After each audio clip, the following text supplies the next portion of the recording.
everybody, and welcome back to Beyond the Box. Tonight, I'm supposed to have Suzy with me, and I did send Steve a link. I have no idea where Suzy's at, so we're gonna see what happens. um, I know that she was pulling up some stuff to talk about tonight. There was a book reference that she had been talking to me about, so we're gonna see when she gets here. Don't know where she's at right now. Don't know why she's not here yet. I am going to send her a message and find out what she thinks she's doing.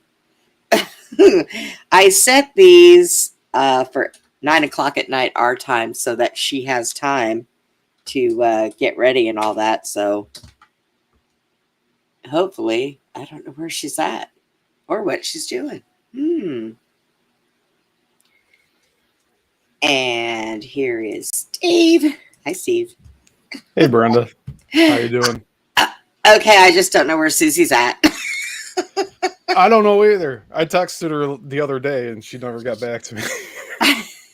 I'm calling you out, Suzy. Where you at? I know, right? I tried to. I asked her if she wanted to do a show today. She's like, "Yeah." I said, "Okay, what do you want to do it on?" So she told me some kind of reference from some book or something. And I was like, okay. And tomorrow night I have Dennis Carroll on. And we'll be going on at 8 o'clock. Hi, Norma. Hi, Brent. We'll be going on at 8 o'clock our time tomorrow. So that'll be 9 o'clock Eastern. But Dennis is going to come tomorrow night. I haven't had him on for a little while. I get to kind of missing him. So, and I want to do some cryptid stuff. And he's, for crying out loud. Where are you, Miss Suzy? Oh my God, I didn't know it was 9 o'clock because I was outside cleaning my horse stalls. And I'm sorry, I can jump in the shower real fast. Okay, well, Steve and I are sitting here waiting on you. Bye. Bye. It's dark outside. Why is she cleaning horse stalls? You know, it's been actually getting dark a lot later, so I'm not surprised that she lost track of time out there. Yeah, that's why I did it like I said, that's why I do it at 9 o'clock. Because once the sun goes down, she's done with everything out there because she can't be out there in the dark. But I guess cleaning the horse stalls, maybe she's got light in there. I think she does. So she's I was so just silly. outside, like less than an hour ago, it was still light out. Yeah. Well, At least over here. I think, don't we have to get back into the time change again? I wish they would stop that. I hate that. It's stupid. Yeah, I'm over it. Yeah. Just let the sun be out till midnight again. Well, I don't know about that because out here where I'm at, it's 100 degrees. So the sun needs to go away. Well, here's the thing. Just because we change our clocks doesn't mean the sun changes. That's true. That's absolutely correct. We're working on a different calendar. That should be another show. Oh, the calendars? Like the calendar change. Yes. I've been looking into this. Yeah. And actually Suzy too, she knows about the calendars and the time changes and all that stuff. Like we're supposed to have 13 months a year, 28 days a month. That's the way it was originally done. And we've sat there and like, I think you and I have talked about that too. We have. It's like, I think that it's still like 2012 right now. I don't think that it's, I mean, other than getting fat, I haven't aged. So, I mean. Well, to me, like I've always known you like this, so I actually haven't seen any pictures of you younger. You have never seen. Like I don't think so. Have you ever look? I'll show you one. Beautiful. Look, you're beautiful. I will show you one from 5 years ago. Look, I'll even be able to bring this up on the computer because I have 2 screens now and I can do this. It's awesome. I can do it. It's like, so I actually, I sent my pictures in of me when I had a beard versus now. I sent it into a beard care podcast and they showed it live because I was asking for advice, like what Like, what oils and stuff should I be using on this right now? This was meat 5. Oh, yeah, okay. Yeah. Okay. Well, honestly, you don't look Other much than, different. You other than really don't getting look. fat, I haven't aged. I love it. It's great. I I'll say, like, said, you're not unrecognizable, though. You know, like, oh, yeah. if I were to have seen you like that and I saw your face, I'd recognize you. You know? Yeah, Maybe, probably. yeah. Well, I mean, I did have different glasses, but now I don't wear them because guess what? Doesn't do me a damn bit of good. I can't see with or without glasses. So my doctor says, you need to go in and have another eye exam done. I said, why? Just for him to tell me he wants to poke needles in my eyeballs? No, thank you. I'm good. I'm good. It's all right. So Susie said she's going to run in and get cleaned up and then she'll be right here. So what have you been up to, Steve? Oh, I went through a bunch of my die-cast collection with my uncle. Oh. And we found a bunch of doubles, extras to put up in the eBay store for the trip next month. Oh. So we're going to be fueling that every way possible right now. It was like, this is the time to sell the extra stuff we got because that's exactly what it's for stuff like this. Yeah, Susie said that she's going to go ahead and send my the laptop that I gave to her that she didn't end up using. She's going to send it back to me. So just in case I can't make it up there. Oh, that's me. Well, you look tanner now. Yeah, right. Yeah. You were kind of white there, boy. Yeah, I would blame it on the camera, but really, it's not. No, it's the white. It's the artificial sun. That's what it is. The other one's in my room. But you're tan now, so you've been getting out more. Apparently, I have. Yeah, I guess so. Even on the cloudy days, right? Steve, that's really pasty. I think you were a little unhealthy then. Well, yes, actually, I was drinking at that time. Well, and on the right side, I'm completely sober for the most part. Yeah. As I vape this nicotine. Yeah, I know. Well, but I'm not doing hard drugs. I'm not doing alcohol. Right. So. That's right. If all I'm doing is vaping or smoking a cigarette, leave me alone because I could be out there doing worse things. And I never really got into a lot of hard drugs, and neither did I. I was mostly a cannabis guy. And drinking, I only did that like when I went out, on occasions. Most of the time I was everybody's designated driver, so I didn't usually drink. I didn't need alcohol to have a good time. I was just a party girl all the way around. I didn't need alcohol. So it worked out okay. Oh, that's good. See, I let it get carried away. I'd let other people influence my decisions. And that happens. Man, it sucks. Like, my whole 20s was like that. Oh, no. Trying to please others here. Now I'm like, no, it's about me now.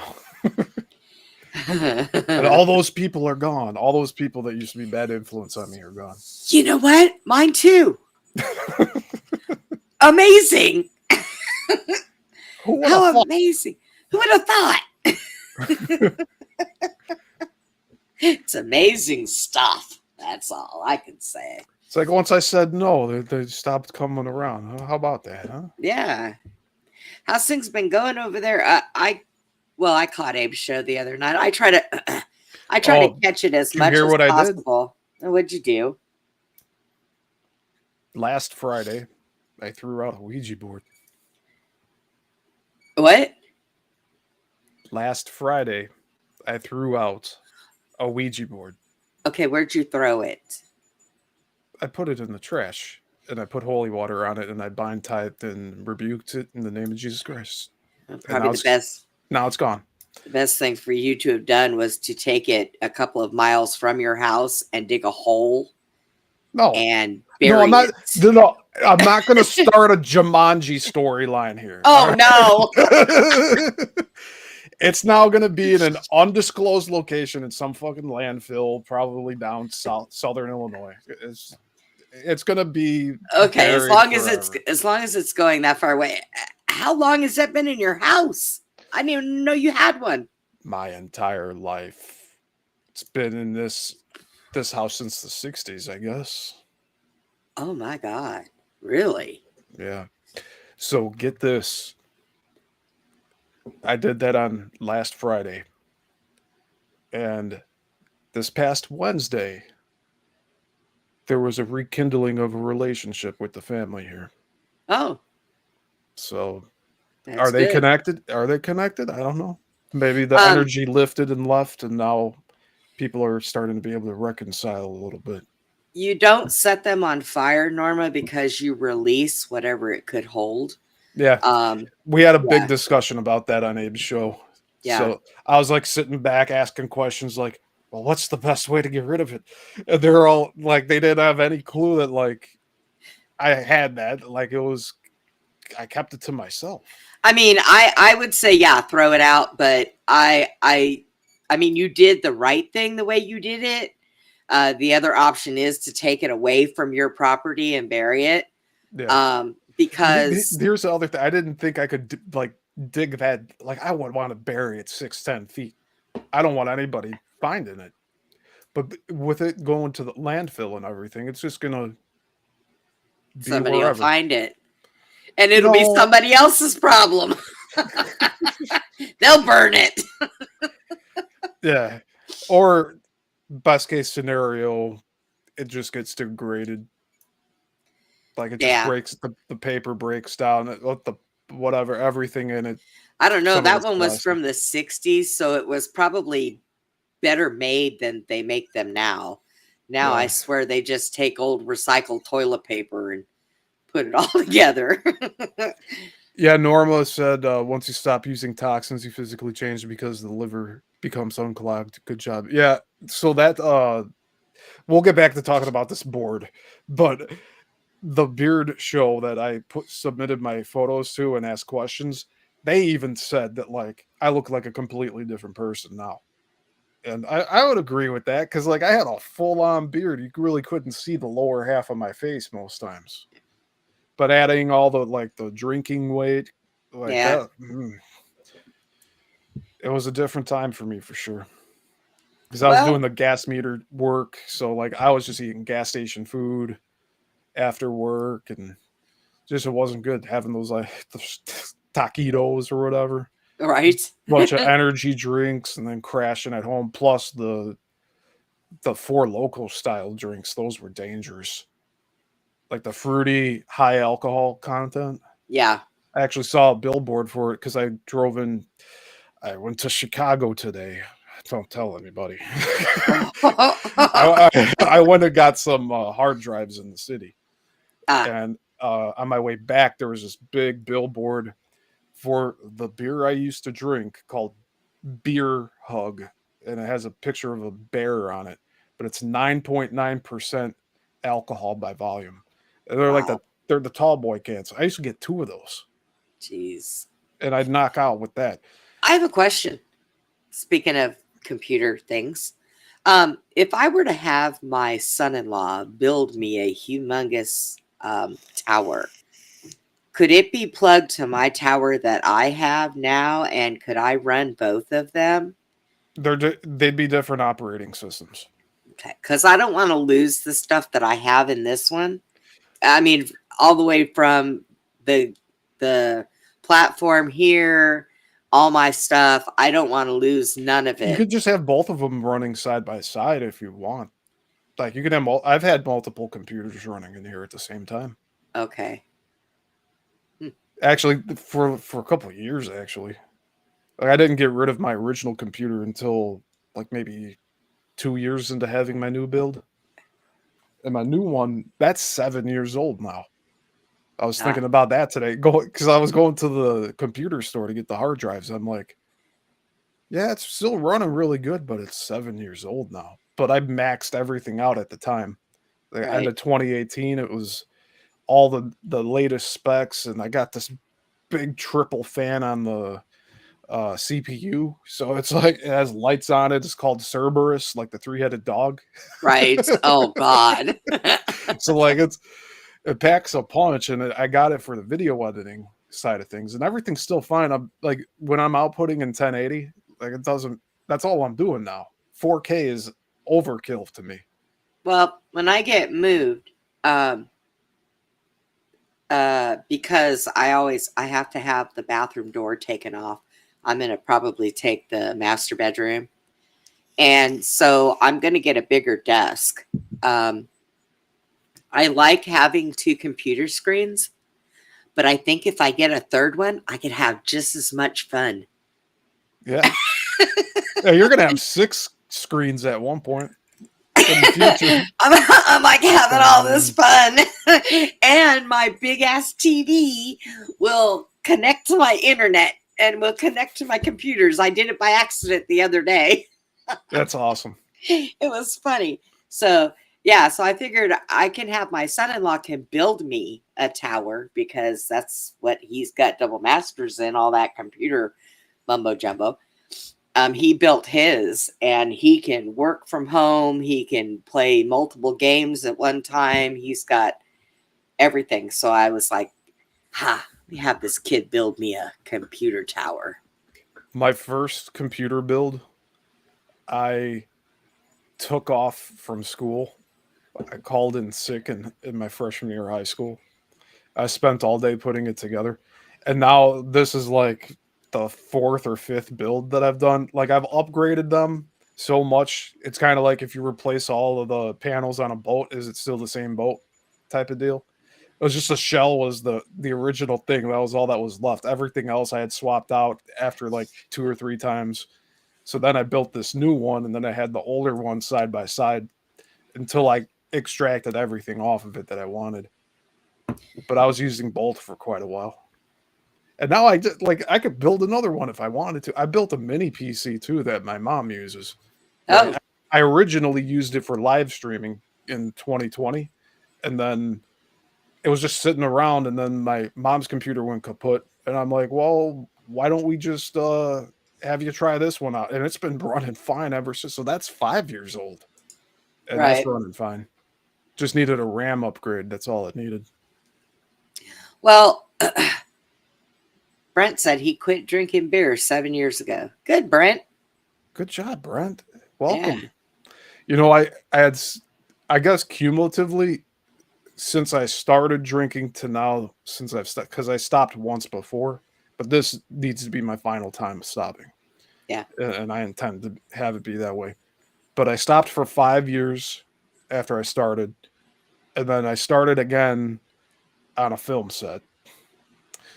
And then that was also the same, because it was a choice between cannabis or alcohol, and I would get in trouble at work with cannabis. You see that trap? Yeah. Like these some of these companies are just straight up evil. Yep. Hi, Jason. Um, Yeah. pick up where you left off. Pick up where we left off. Oh, Well, if Jason's talking about the drinking, yeah, because I eventually, this second time when I was drinking again, I started taking a liking to tequila and then the high alcohol content beers. And the only reason that tequila, I think, like I was able to wake up without a hangover, but I have Cuban blood, so I'm wondering if that had anything to do with it. But at uh, the same time, there's alcoholism on my father's side of the family for sure. So I just quit as a drinking. precaution, I'm like I don't want to do that anymore. I quit drinking tequila before I even stopped drinking because after I went out to the strip club that night, came home in some man's shirt and couldn't find any of my clothes, and went back there the next day and my bra was hanging on the ceiling fan and nobody would tell me what happened. I decided tequila was no more good for me. So, literally, it makes your clothes fall off. But no. And then my doctor, because I'm on 2 blood thinners, I can't have alcohol anyways, because alcohol is a blood thinner, and it would cause me to bleed internally. Oh, So I was like, we don't have to worry about that. I don't drink no more. You know. So one of my, I don't know, I think I shared this with you before. One of the worst times that I drank and I blacked out at home. Uh, I'm sorry I put my mom through that, but she said that I was starting to talk like I I said I was a soldier from 1812, Oh, from the War of 1812, and I was so pissed off at the burning of the White House, and that also that's it's I've had like a visceral reaction to watching the History Channel version of the War of 1812, it being oh, explained. okay. But then blacking out, I don't know if I was just shooting the shit and being belligerent, or was that like something else coming out? Some kind of memory. Yeah, yes, exactly. So Yeah, that might be why you like that uh, war enactment stuff so much because maybe I have this facial hairstyle because of the Civil War reenactment. and Like I'm not maybe in a even doing past it anymore right life, now. you never know. In a past life, maybe we should go to Gettysburg. Maybe I'll see the old you. No. I think like What do you mean no? I'd say if you really want to try that out, let's go to New Orleans. Oh, Because I mean that's near the end of the it's like 1814 because that War of 1812 went 2 years. that's a bucket list of mine. New Orleans, the cemeteries they have out there. I want to go there, and then I want to, of course, I want to go to Gettysburg. So, yeah, I It's I on our really list. want to. Yeah, we have a list. It's a list, Well, I'm man. making this. Hopefully, you could make it out to Texas the same time I'm going to be there You mean out to Susie's? to Susie's. Yeah, because I was trying to get her to talk to me about that a little bit, but maybe she'll talk with me backstage tonight after she comes on here. She'll be here. She's going to be here and out of breath, and whoo, she's probably running around and. I I, hate when she says, I got to go jump in the shower real quick. And my thought is, God, please don't slip because you're trying to rush. Don't do it, Susie. Don't do it. oh, that's all we need is for her to I take know. a bump. Yeah, because no, I don't need her falling down. That would be not good. Let's see.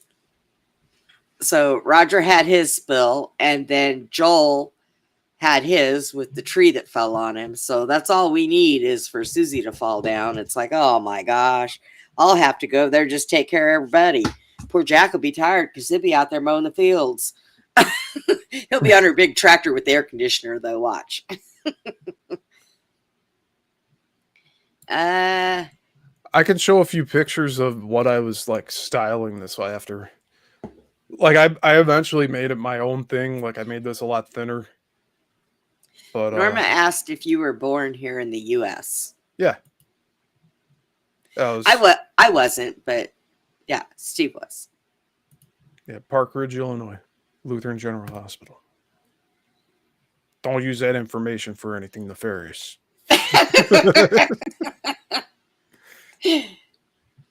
It's Steve in his past life. Oh man, I don't even know who this is. A picture of right now, but yeah, Oh, this is like it's the style I was going for. I don't have any pictures at hand to show because I have a collection of Zouave soldiers, right. but this one's actually in Gettysburg. Is it still standing? Yes, it's still standing. Okay. It's on like a road on a battlefield with all these monuments. Because I know that at one time the council culture was trying to rip all the statues down. So, No, they didn't hit Gettysburg, thankfully. oh, good God. They were just concerned about whatever the major cities were doing. Yeah. Yeah, see, there's a house behind here. Actually, no, this is looking to the side. So, like, there's a house to the right. There's a barn to the left, which you're seeing in the back here. And I actually walked through the barn and took some pictures. But yeah, this thing is this is a monument for the 114th Pennsylvania Zouaves. Hmm. Which let's see if we can get a color picture. Like this is the uniform I wear for that Right. reenactment. Yeah, I've seen that. I'm not ready for a presentation on this today. Sorry, everyone. No, Norma said that she named her son Stephen too. Is there something the two of you want to tell me? Oh, I don't know. Does he look like that? Oh, so that was another thing. I was trying to also lose some weight to look like these soldiers. Right. I have not quite gotten there yet. Well, But I definitely like my facial structure's changed because I did drop a lot of weight. they've kind of I don't think they ate very good back then.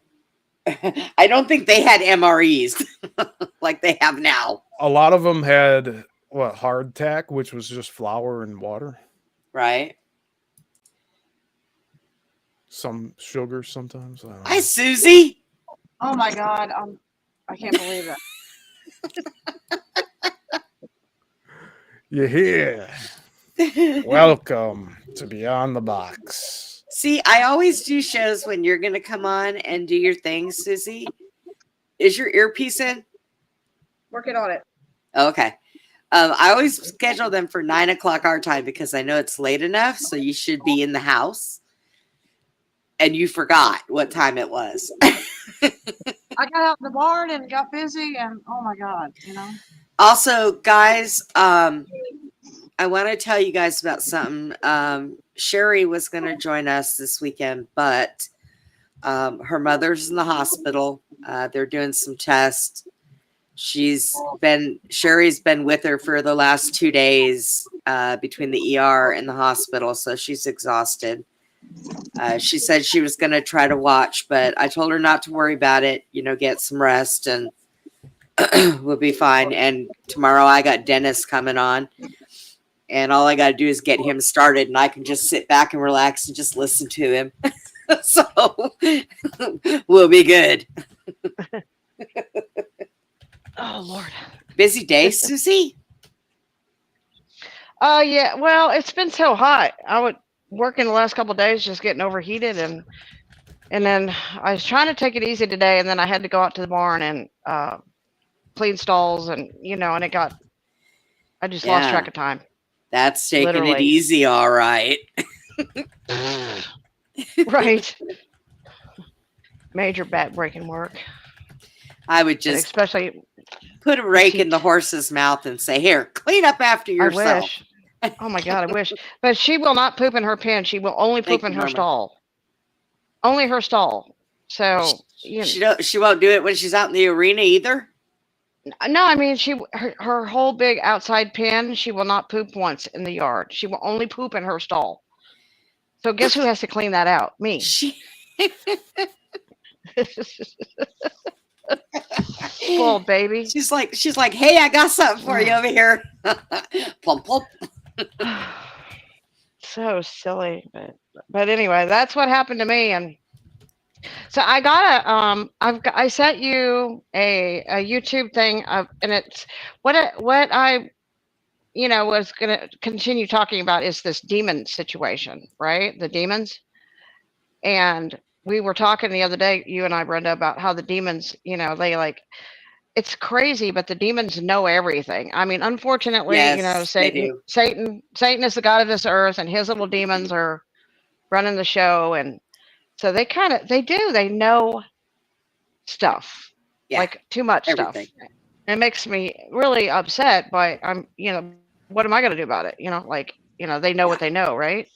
yeah. So, Now that's you sent me 50 million videos I did, but I sent you a again. YouTube, not to. I sent you a couple. Well, here and you know what? The other thing I want to bring up is let's let's throw this in there. Um, I'm going to throw this in there because this is going to be this conversation and what I'm and I deal with some people on Facebook, that how we all do that. And Yeah. you say something and then they like come back.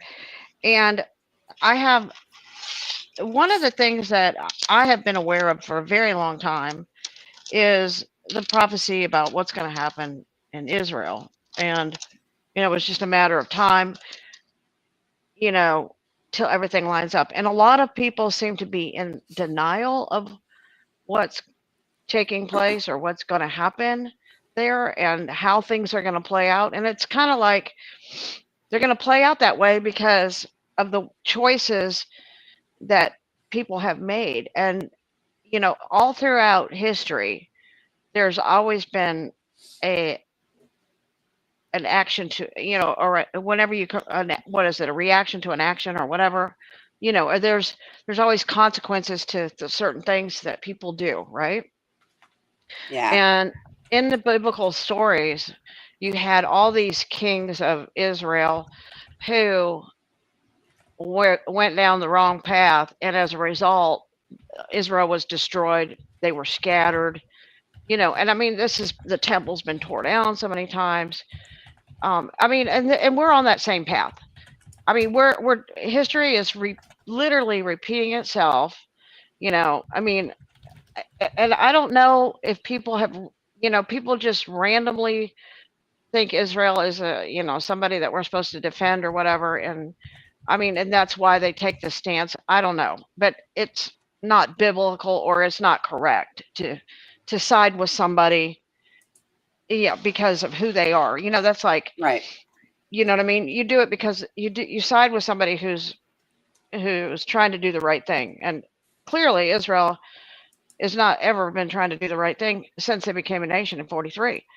So the history on that is that, England and the English marched into Palestine and started, kicking people off their land and killing these people that were living there. And then they set up their government in 1943, um, under the name of, oh, we're going to give this to all the Jewish people. Like, who? Okay, so like, do I go down the road and I kick everybody out of their house and say I'm going to do this in the name of Jewish people? Come on. I mean, what does that say? True. It says I'm a thief. I'm a thief. I'm committing fraud. I'm taking something that doesn't belong to me. So that's basically what England did in 1943 when they renamed Palestine Israel. Okay, and it used to be called Arimathea. That's why it said Joseph was of Arimathea. It was Arimathea and Palestine. So Israel was actually just a name that was given to a person named Joseph. You know, Joseph was, Right. or I mean Jacob. Jacob was called Israel. You know, Protect the people of Israel. Of yeah, Joseph. just or That Jacob. Yeah, puts a spin on things, doesn't it? Wow. Jacob's people. Yeah, and Jacob was known as a liar and a deceiver. That was his. He lied and deceived to get where he wanted to go. You know. Right. And thanks for correcting me too. I said the complete wrong name. So, so shit. It But happens. You're the spitting prophecy, knowledge. yeah, the prophecy's been forever told that some of the events that will take place is there's going to be a earthquake that will hit the land of Palestine, uh, and it will be the worst earthquake that has like ever happened ever, and it will like level the place. Okay, so I mean things are not looking good for that area right now. Um, my thought was whenever they were asking all the Jewish people to come back to that land, they knew what's going to happen there. They knew that total destruction is coming. So they're just going to trap everybody, trick everybody to be there. And then they could finally annihilate, all the poor little innocent people you know, that are going there thinking, they're doing God's bidding or whatever. You know what I mean? Yeah. They're making, so what they call the aliyah, it's like that's if you're Jewish or you're a certain percentage of Jewish, you can become a Israeli citizen, and then you go there, and then they'll kick a Palestinian family out of their home and give it to you because you have the right to it now because you made your journey back to Israel. So this is all done in fraud. All of it. It's all fraudulent, everything. And the true God doesn't stand for that. He doesn't stand for Right. people doing that. So the prophecy says that Israel, when you see the armies encamping, or when you see the armies coming against Israel, and I mean, as far back as I can remember, I'm talking like back in the 80s, we all knew that Iran would, Hal Lindsey wrote a book called The Late Great Planet Earth, and he pretty much had it pretty well laid out pretty good. And what that was a good book if anybody wanted to read that book. But it basically goes into explaining how certain prophecies are going to come true, and one of them is that the Euphrates River would dry up. Well, that did happen recently. And Iran would join with Russia. Russia would be backing Iran, okay? And and then China, the Red Army. It says in the Bible that the Red Army will march across and they come across the Euphrates. So basically, you're going to have China and Russia and Iran all coming together, okay, against little old Israel, you know. So when it says, and when you see these things happen, know that Israel's destruction, total destruction, is very close. So you're supposed to be getting out of the city, basically.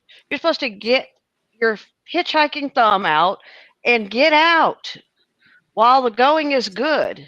That's what I want to Okay. do when the spaceships come. Come You get know, me. because look, there's going to be a lot of bombs dropping and a lot of people getting killed because it is what it is, and it's been told for a long time. But somehow the certain politicians, which they call themselves Zionist, which is not the same as the Jewish rabbis. Okay, that's Right. because they know that that's not their land. That God didn't. That wasn't their way of getting their land. They don't believe in taking something. They're not. The rabbis aren't even allowed to own land. Period. So I mean, this whole thing is just a farce. Everybody, and then they preach this in the churches, and they get all these Christians. But it does say in the prophecy that all the nations will come against it. So everybody is going to finally go, hey, these guys are doing these Zionist people are doing to the Palestinians what Hitler did to the Jews. I mean, they're annihilating them. They're Oh, murdering little children and babies and mm, bombing them Hold and up. putting Hold up. terror on them Hold and the up. women Hold up. and Hold up. yeah. What, Steve? I don't think that Germany did what we were told they did. Not all of it. No. If you notice, hold that thought, Susie. But I just want to say about just the Civil War. Most of the deaths in the Civil War weren't from the troops shooting each other. It was from disease that went untreated. That's true. And the only other thing I'll say about this in World War II is that Zyklon B was a delousing agent to get rid of bugs in clothes, especially bed bugs. And there's wooden doors on these showers, these shower rooms. And how Right. are you supposed to trap gas inside of that? Is my question. But that's all I'm going to say about it because I can There go on was and on. there was a lot of disease back then too. So yeah. I do But not think there was a final solution call. I honestly don't. It just probably not. kind of got twisted. Germany was starting its own currency, and the other bankers didn't like it. Europe. What's going on in And Europe? they were actually sending Jews to Palestine at the time too. They were trying to get them all to move to Palestine. Yeah. And that's part of what the camps were for, to move them out of the country of Germany and into Palestine. But Yeah, that's right. I have I a don't have friend. enough information on it. That's why I I have don't a want to guy. speak too much. well, he's passed away now, but Solly Ganner, he wrote a book called the name of the book is called From Lithuania to Israel. If anybody wants to read that book. And Solly, I spoke with Solly a bunch, God led me to Solly. He was in Lithuania, and when they marched in, and they just started killing his family, and they took off running, and they hunted him down in the streets. And the Nazis would give the people a bag of sugar for a head of a Jew, and so they would cut off the heads of the Jews and play football with them in the streets in Lithuania. And it so Solly ended up in a concentration camp, went through several of them and survived it, and he tells his story. And then he did just that when he was rescued by a American Japanese soldier, when they came in and rescued what was left of the people that survived it. He ended up going to Israel to fight in that 6-day war. So, and he said, they gave me a rifle that was used by a German to kill the Jews, and now I was given a rifle, to fight in the war for Israel, for Palestine against, you know what I mean? Crazy story. Right. I guess I'll say I'll settle with the things that led to all of that happening were different from how things ended up. Meaning, like, the reason why all of this came about, like, it over escalated, but what we're being told, like, of the, like, mass horrors, and, like, he's like Voldemort from Harry Potter, I don't think that's the case. Like, I think I found out, I was doing some stuff, and I was listening to a historian, and I'm going to tell you guys, how we have MK Ultra and all of that? Okay. Do you know that they had that back then? And Hitler was one of the kids that was put through MK Ultra and all that. Not And surprised. right. So we've had this stuff around for generations. oh yeah. Well, here with, like, the Chicago film history, the industry series that I'm doing, they were making films in the 1890s about the Spanish-American War. They had toy boats in a bathtub that they were passing off as real war footage in the theaters, and Yeah. nobody corrected it. They're just like, this is real. I kid you not. Okay. So, like, the propaganda's always been around. They've always been lying to us about shit. Yep. Especially the moon stuff. Yeah. Stanley Kubrick released 2001: A Space Odyssey a year before we had a landing on the moon. And you look at that in 70 millimeter at a big screen. And you know why? it's You know why? beautiful. You know why Stanley got killed? Because he was actually interviewing Michael Aquino for that movie, and that movie was based on Michael Aquino, and Michael Aquino did not want his name put out there to the world that he was part of that. So that's why they killed Stanley and changed the ending of that movie. The Eyes Wide Shut movie. Yeah. Yeah. Oh, wow. He had a It was- screening, and then, like, days or week. It was like Yeah. within days of the screening, he passed away, like, Yeah, from poisoning yeah. or something. Yeah. Then they changed the whole ending of that movie and wrote Michael Aquino out of it. Mm-hmm. Oh, Wow. by the way, Steve, I sent you a message the other day, and I don't think you got it, but I'm supposed to talk to you. Chad has some stuff that he wants to bring up on one of our channels. Yes. So I talked with Chad, and everything's good. I actually asked him to follow up with you, so that's probably Okay. like the last time he contacted you was probably from And my I mean, talk I had. we can drag Suzy along with us if you want, so we can either all come on this panel or we Yes. can come on your panel. It doesn't matter I because say, we're all involved in that. So yeah. yeah, I'd love to have a video on my channel with the four of us. But if you'd like to host something here first, I'm totally fine with that. Because you get more viewers here than I do, and, like, your channel's 10 times smaller. I don't get it.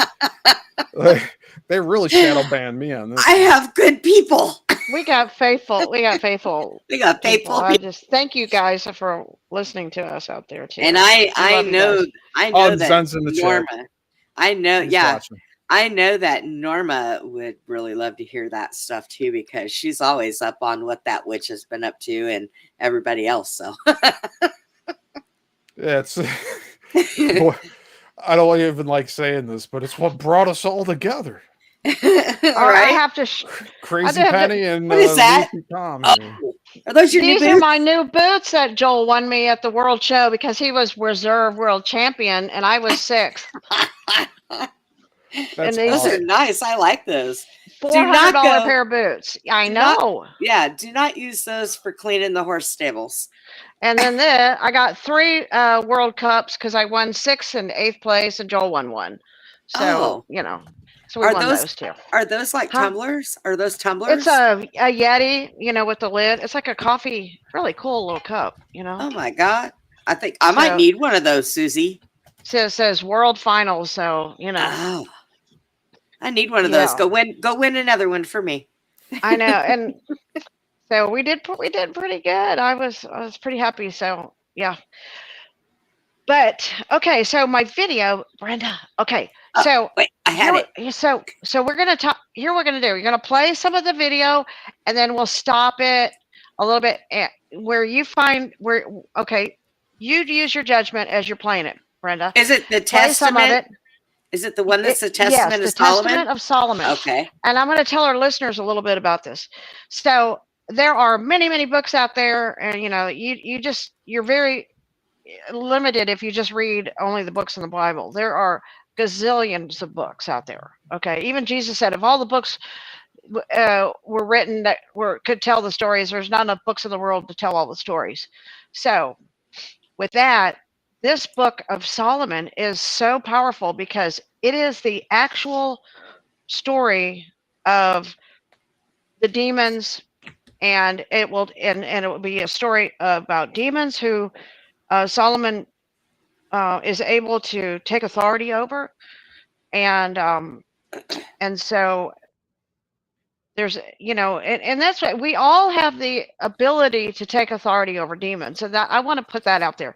We can all stand up to these demons when they come against us. And so that's what I want everybody to know, that everybody has the power and the ability to not be afraid and to stand up to this stuff. Okay. Right.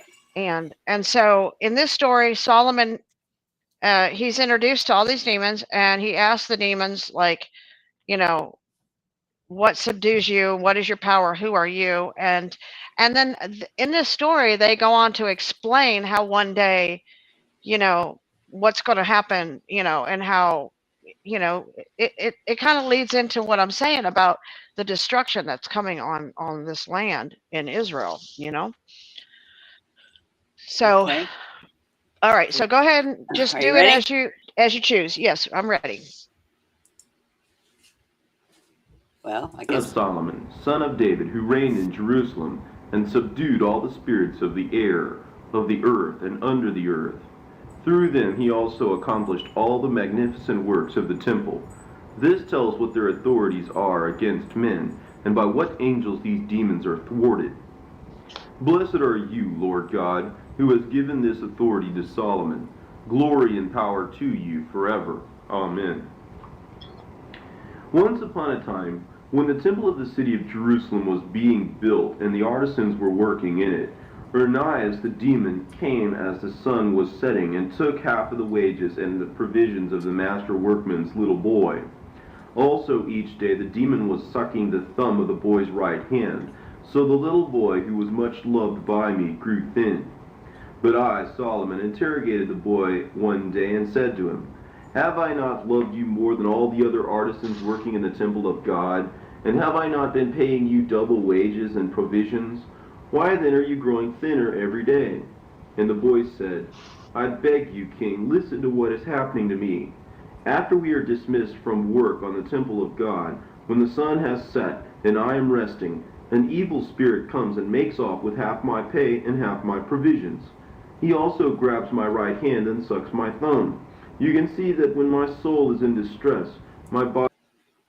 Okay, that sounds like the tax man other than sucking their thumb.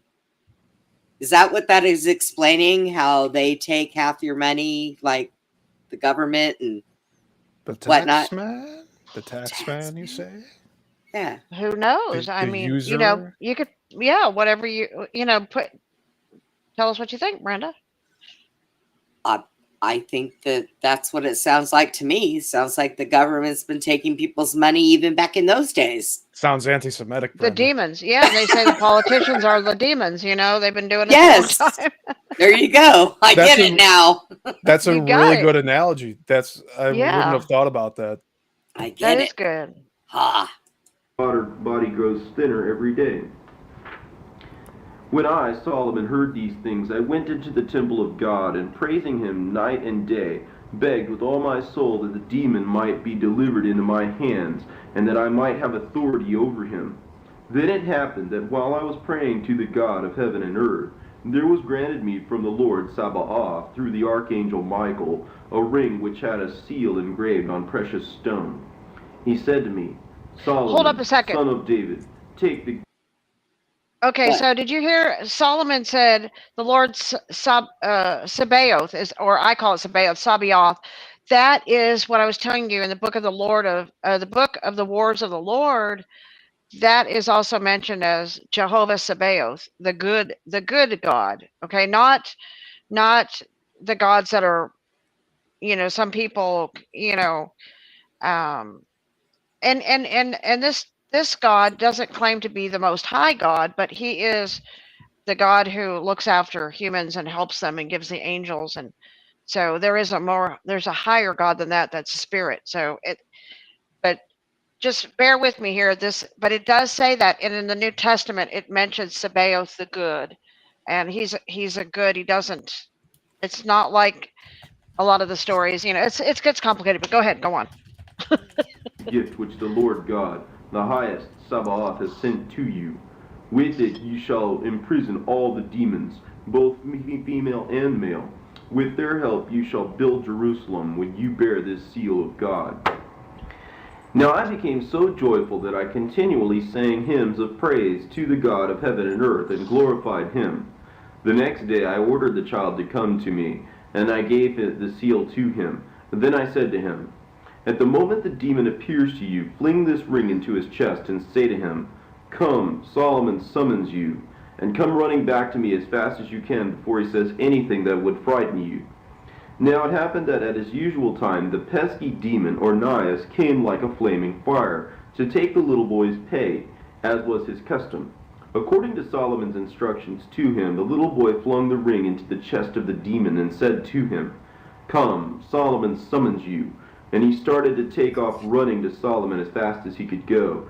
But the demon screamed and said to the little boy, Why have you done this?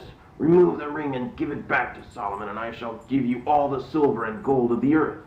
But the little boy replied, As the Lord God of Israel lives, I will never withstand you if I do not deliver you to Solomon. Then the little boy went and spoke to Solomon. King Solomon, I brought the demon to you just as you commanded me. Observe how he is standing bound in front of the gates outside, crying out with a great voice to give me all the silver and gold of the earth, so that I would not deliver him to you. When I heard these things, I, Solomon, got up from my throne, and saw the demon shuddering and trembling with fear. I said to him, Who are you? What is your name? The demon replied, I am called Ornias. I said to him, Tell me, in which sign of the zodiac do you reside? And the demon replied, In Aquarius. I strangle those who reside in Aquarius because of their passion for women, whose zodiacal sign is Virgo. Moreover, while in a trance, I undergo 3 transformations. Sometimes I am a man who craves the bodies of effeminate boys. When I touch them, they suffer great pain. Sometimes I become a creature with wings, flying up to the heavenly regions. Finally, I assume the appearance of a lion. In addition, I am descended from an archangel of the power of God, but I am thwarted by Uriel, the archangel. When I, Solomon, heard the archangel's name mentioned, I honored and glorified the God of heaven and earth. After I sealed the demon with my seal, I ordered him into the stone quarry to cut for the temple stones which had been transported by way of the Arabian Sea and dumped along the seashore. But being terrified to touch iron, he said to me, I beg you, King Solomon, let me have a measure of freedom, and I shall bring up all the demons. Since he did not want to be subject to me, I prayed that the archangel Uriel would come to help me. Immediately I saw the archangel Uriel descending to me from heaven. The angel commanded sea monsters to arise out of the sea, and he withered up their species and cast his fate to the ground. In this same way he also subjected the great demon Ornias to cut stones and to bring to completion the construction of the temple which I, Solomon, was in the process of building. Again I glorified the God of heaven and earth and commanded Ornias to come near according to his fate. Then I gave him the seal and said, Go and bring here to me the prince of demons. So Ornias took the ring and went up to Beelzebul and said to him, Come, Solomon summons you. But Beelzebul said to him, Tell me, who is this Solomon of whom you speak? Then Ornias flung the ring into the chest of Beelzebul and replied, Solomon the king summons you. Beelzebul cried out, like one who was burned from a great burning fire of flame. And when he had gotten up, he followed Ornias under coercion and came to me. When I saw the prince of demons approaching, I glorified God and said, Blessed are you, Lord God Almighty, who has granted to your servant Solomon wisdom, the attendant of your thrones, and who has placed in subjection all the power of the demons. Then I interrogated him and said, Tell me who you are. The demon said, I am Beelzebul, the ruler of the demons. I demanded that without interruption he sit next to me and explain the manifestations of the demons. Then he promised to bring me all the unclean spirits bound. Again, I glorified the God of heaven and earth, continually giving thanks to him. I now asked the demon if there were any female demons. When he replied that there were, I said, I wanted to see one. Beelzebul went off and showed me Onospolis, who had a very beautiful form. Her body was that of a woman with a fair complexion, but her legs were like those of a mule.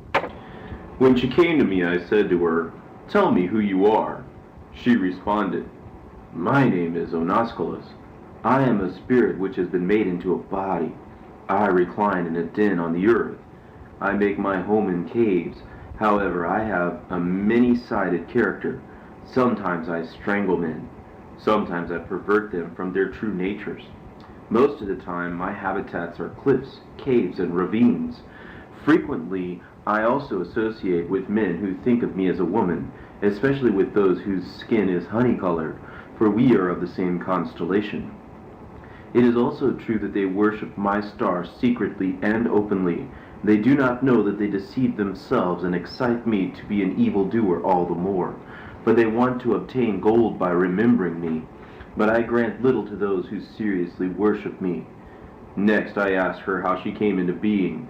She said, I was generated from an unexpected voice which is called the voice of the echo of a black heaven, emitted in matter. I said to her, By what heavenly body do you travel? She replied, By the full moon, because by the moon I pass over more things. Then I said, What angel thwarts you? She responded, One that is also in you, King.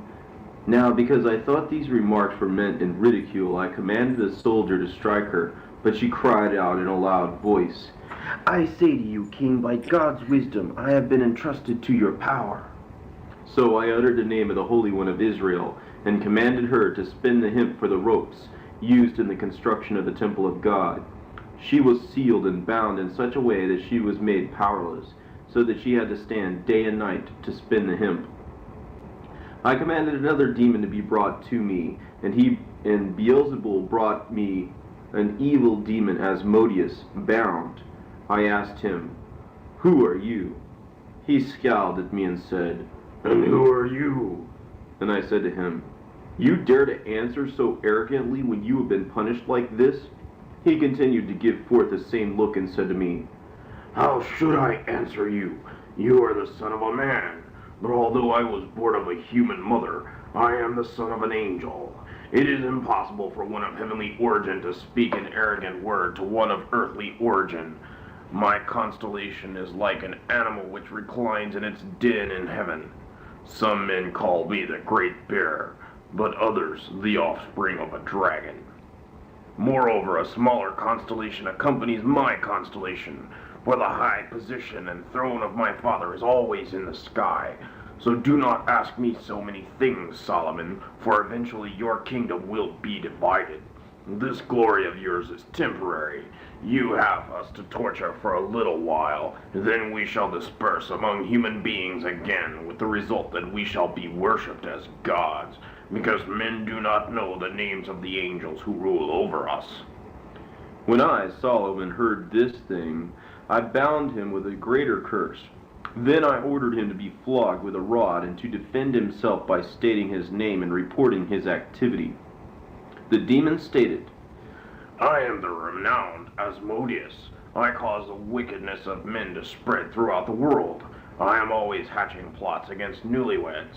I mar the beauty of virgins and cause their hearts to grow cold. I said to him, Is that all you do? He spoke again. I spread madness about women through the stars, and I have often committed a rash of murders. Then I adjured him by the name of the Lord Sabaoth, Asmodeus, for fear God, and tell me by which angel you are thwarted.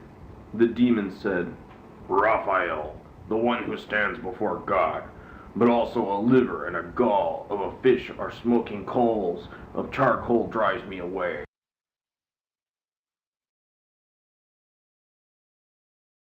I have a question, but I got to unmute before I ask. So, Okay. all right. So, if these demons are made by these angels, like Raphael, does that The fallen mean angels. Yeah. okay? So, all the good angels that we think are the good angels are the fallen angels, correct? No. Oh, You had good angels, and then you had fallen angels that gave birth to these. Yeah. So these are when they talk about the fallen angels. right. So they're kind of a hybrid. Um, you know. But yeah, I mean that's what the see that what he's saying is the reason that a lot of us demons have such power is that the humans don't know the good angels names like Michael, uh Right. Raphael, Uriel, Gabriel, like all the Yeah. good angels to call upon um to help fight these demons, Okay. and yeah. All right. I was just wondering. I didn't want to get too far before I Good forgot question. that question. No, yeah, stop it whenever you have a question. And Steve, you got any questions or any thoughts? Not right now. Okay, what do you think? What do you think about so far? A lot of deception. I don't A like lot the of whole. I didn't like the part of them talking about the little boys and that it like burns them by touch. Oh yeah, that demon that I'm does. listening to it literally, so I'm just taking it at face value here.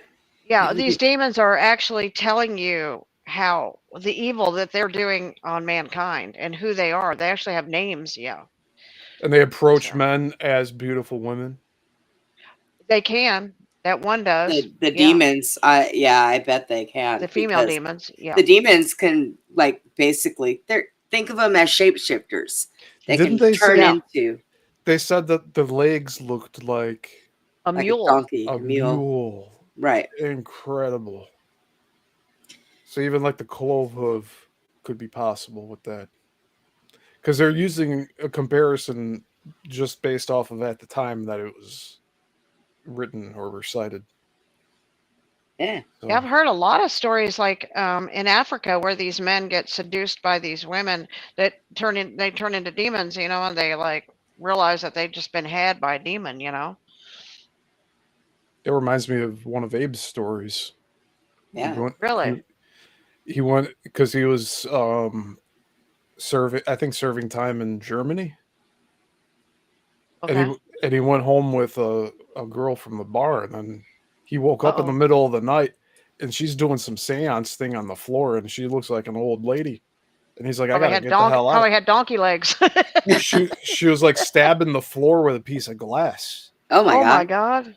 and Yeah, so he thankfully was could able have to been a get out of demon. there.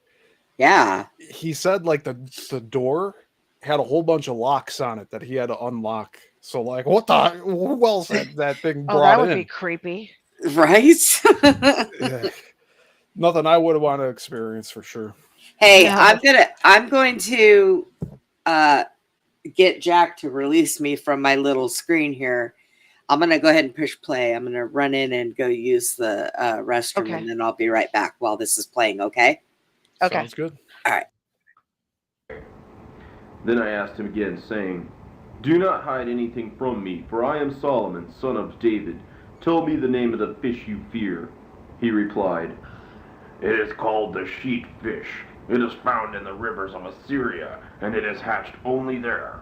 I am also found in those parts.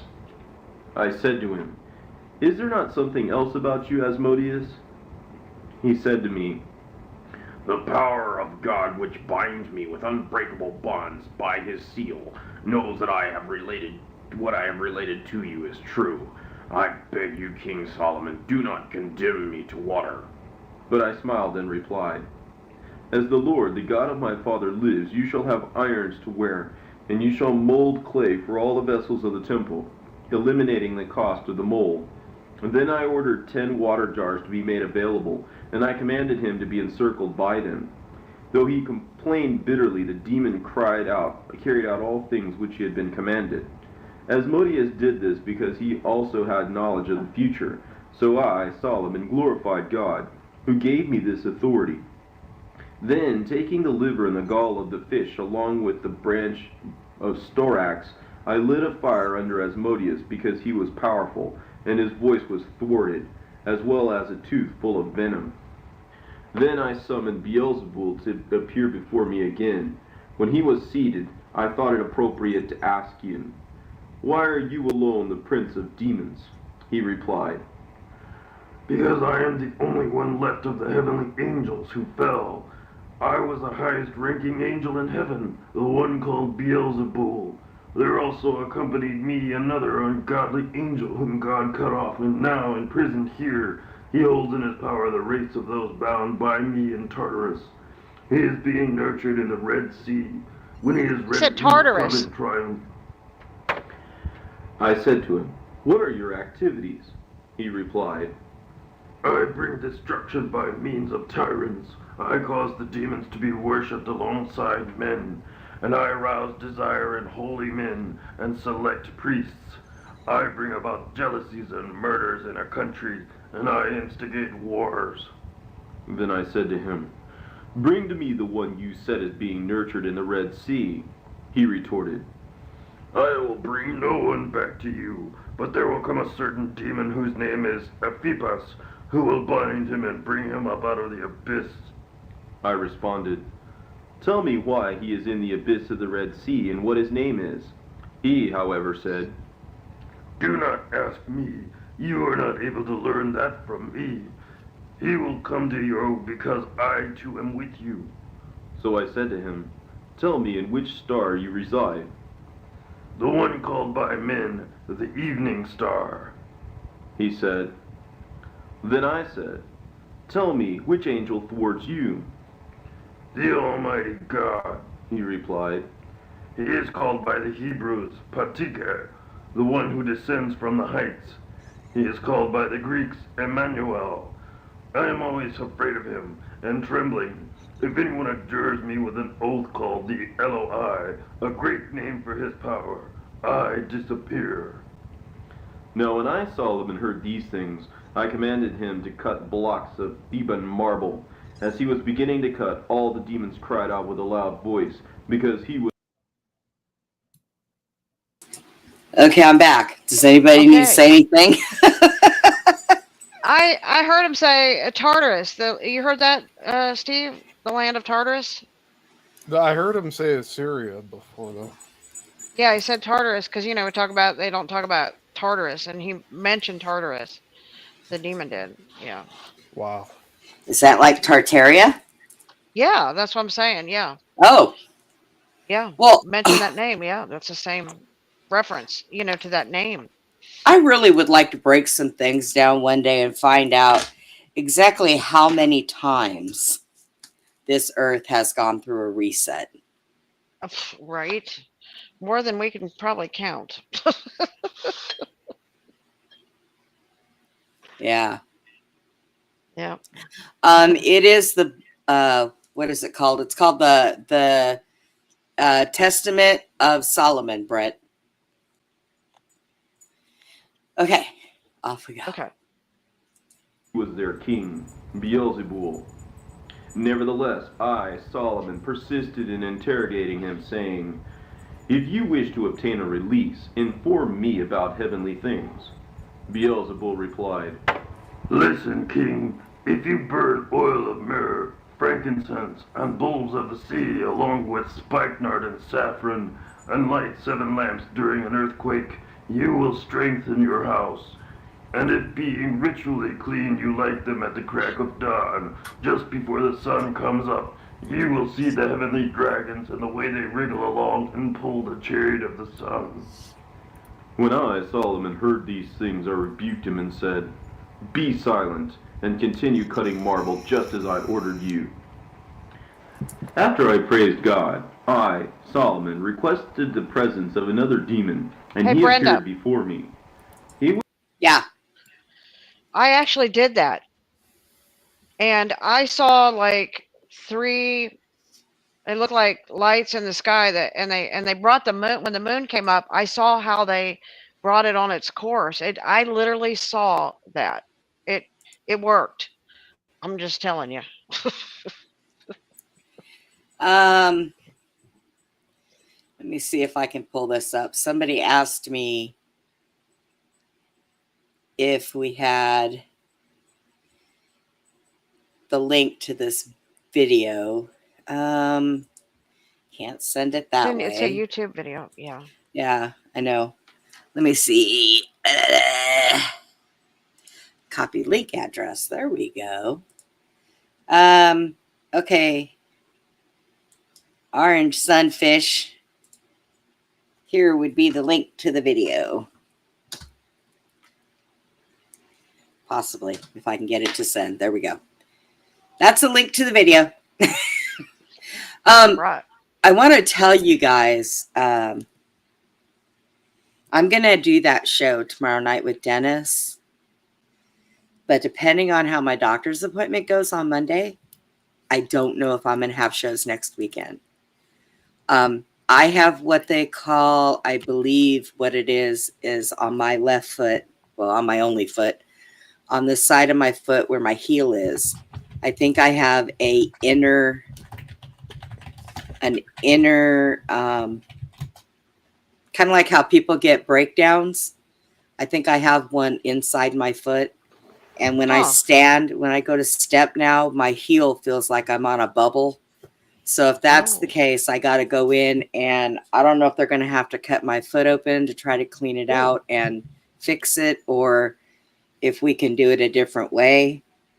So let's keep our fingers crossed that whatever can be fixed with like antibiotics, and then putting a squishy thing on my foot when I go. Well, the reason why is because now I sleep on my back. And positive thoughts. Positive thoughts. That's right. Yeah. I sleep on my back, and so my foot will lay to the side, and it's always right there on that heel, which I don't understand because I have a big cushion on my bed, so it's a pressure point, an inner pressure point.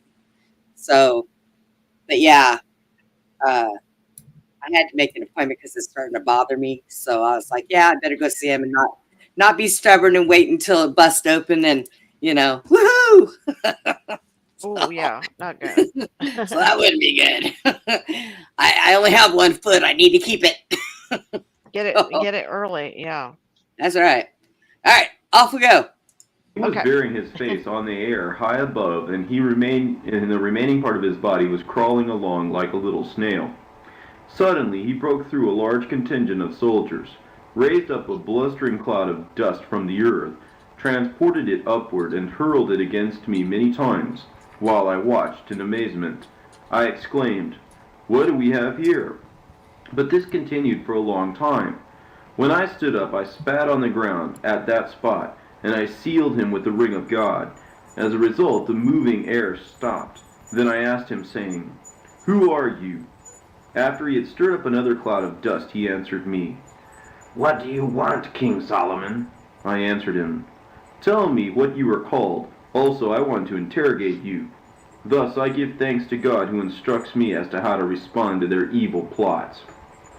So the demon said to me, I am called Lix Tetrax. "What is your activity?" I queried. He responded, I create divisions among men. I make whirlwinds. I start fires. I set fields on fire, and I make households non-functional. Usually I carry on my activity in the summertime. If I get a chance, I slither in under the corners of the house during the day or night. I am the direct offspring of the Great One. I asked him, "In which constellation do you reside?" He replied, Toward the very tip of the horn of the moon when it is found in the south. There is my star. Therefore I was assigned to draw out the fever which strikes for a day and a half. As a result, many men, when they see this, pray about the day and a half fever, invoking these three names, Baltala, Thalal, Melkal, and I heal them. Then I, Solomon, said to him, "But when you wish to do evil, who grants you the power?" He replied, The angel by whom also the day and a half fever is stopped. Finally I asked him, "By what name are you thwarted?" Hold up, He Brenda. responded, Okay. Okay, Steve, this one is directly The name about of what the you were talking archangel about. Azael. Dang it. Go ahead. Steve, you're talking about the sicknesses and stuff. This is the demon that's bringing all these sicknesses.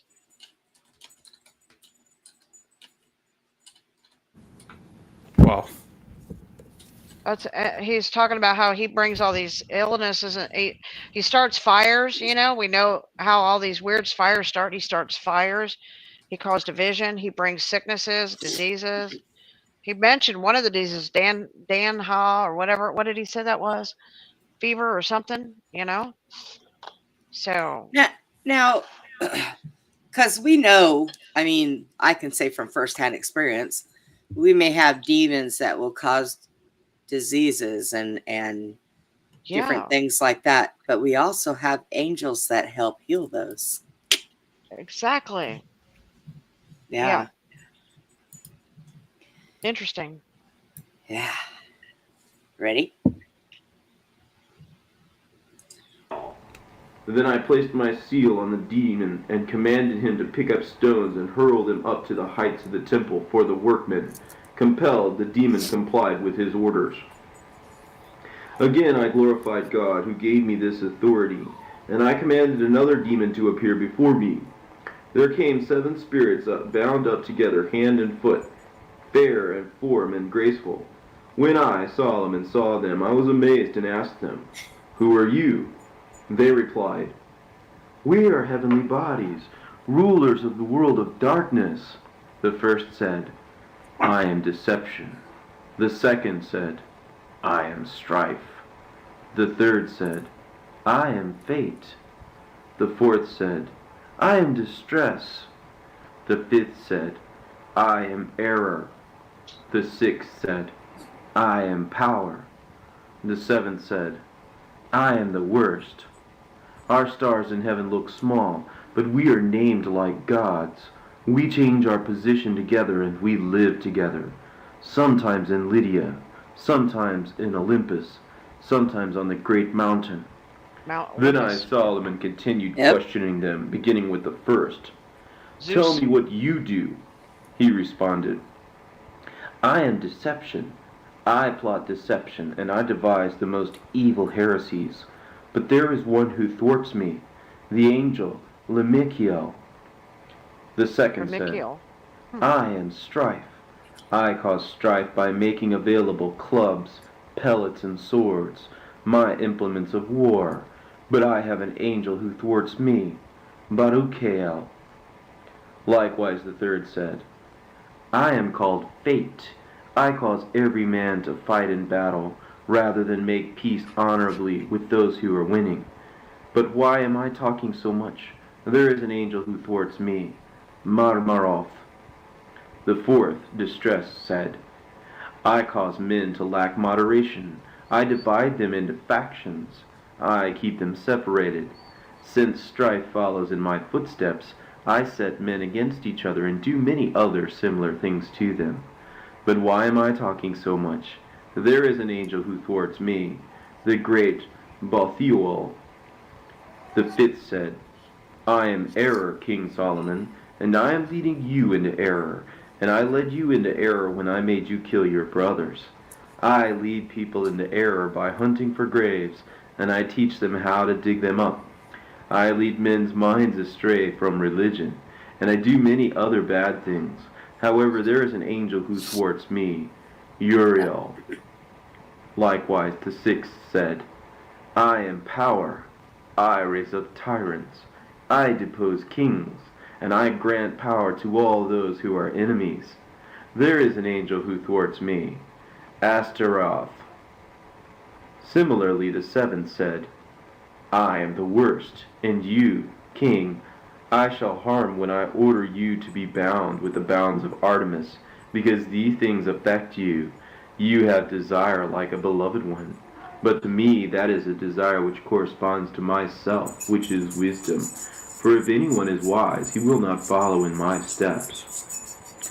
But I, Solomon, when I heard these things, sealed them with the ring of God, and commanded them to dig the foundation of the temple.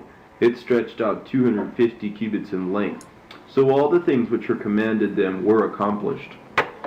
Again I asked that other demons visit me in succession, and there was brought to me a demon, a man who had all his limbs but no head. I said to him, Tell me who you are and what you are called. The demon replied, I am called Myrrh, for I devour heads, wishing to get a head for myself, but I do not consume enough. I long. Okay. I want to get ahead for myself. Okay. Demon trying to get ahead because he ain't got ahead. So I am going to say this. This guy that does this book reading, I don't know why he just doesn't read it without trying to do other voices. It's funny. I like it. Oh, the demon talks like that. That was a bit distracting for me, to be honest. Yeah. But the demons do have a Look, creepy little voice. Sure they do. I'm coming to you in your sleep. That's whenever I had a demon talk to me, like, what about? Then they talk just like that. That's exactly, he's like not kidding when they do. I like to know where like he's getting that from. Then who's been talking to him? I guess he knows. He's probably had a few demons, dealing with him. Well, I'm sure if he did it in a scary voice, like we'd be even more off put by it, right? Well, that could be it too, because They have gruffy voices. Yeah, they definitely have. He sounds like he's hurt. Voice. He sounds like he's hurting his own throat doing that. I mean, I bet when he's done, he's going to have to go gargle some salt water or something. That's pretty bad. Right. Do better, guy. Uriel to, bring him some salt water. Yeah. For a head to do exactly what you do, King. When I heard these things, I stretched out my hand against his chest and put my seal on him. Then the demon jumped up, tore himself loose, and muttered, saying, Woe is me! How did I fall in with a traitor, Ornias? I do not see. So I said to him, How is it possible for you to see? He replied, Through my breasts. When I, Solomon, heard the delight in his voice, I wished to learn more, so I asked him, How is it possible for you to speak? He responded, My voice has taken over the voices from many men, for I have closed up the heads of those young men who are called dumb. When infants are 10 days old, and if one cries during the night, I become a spirit, and I rush in and attack the infant through his voice. What is more, my visit to premature infants is harmful. My strength happens to reside in my hands, that is, like that which takes place at an executioner's block. I grab hold of heads, cut them off, and attach them to myself. Then, by the fire which is continually burning in me, I consume them through my neck. I am the one who inflames the limbs, inflicts the feet, and produces festering sores. It is by a fiery... So he wants a head for himself, but every time he uses one, he consumes it.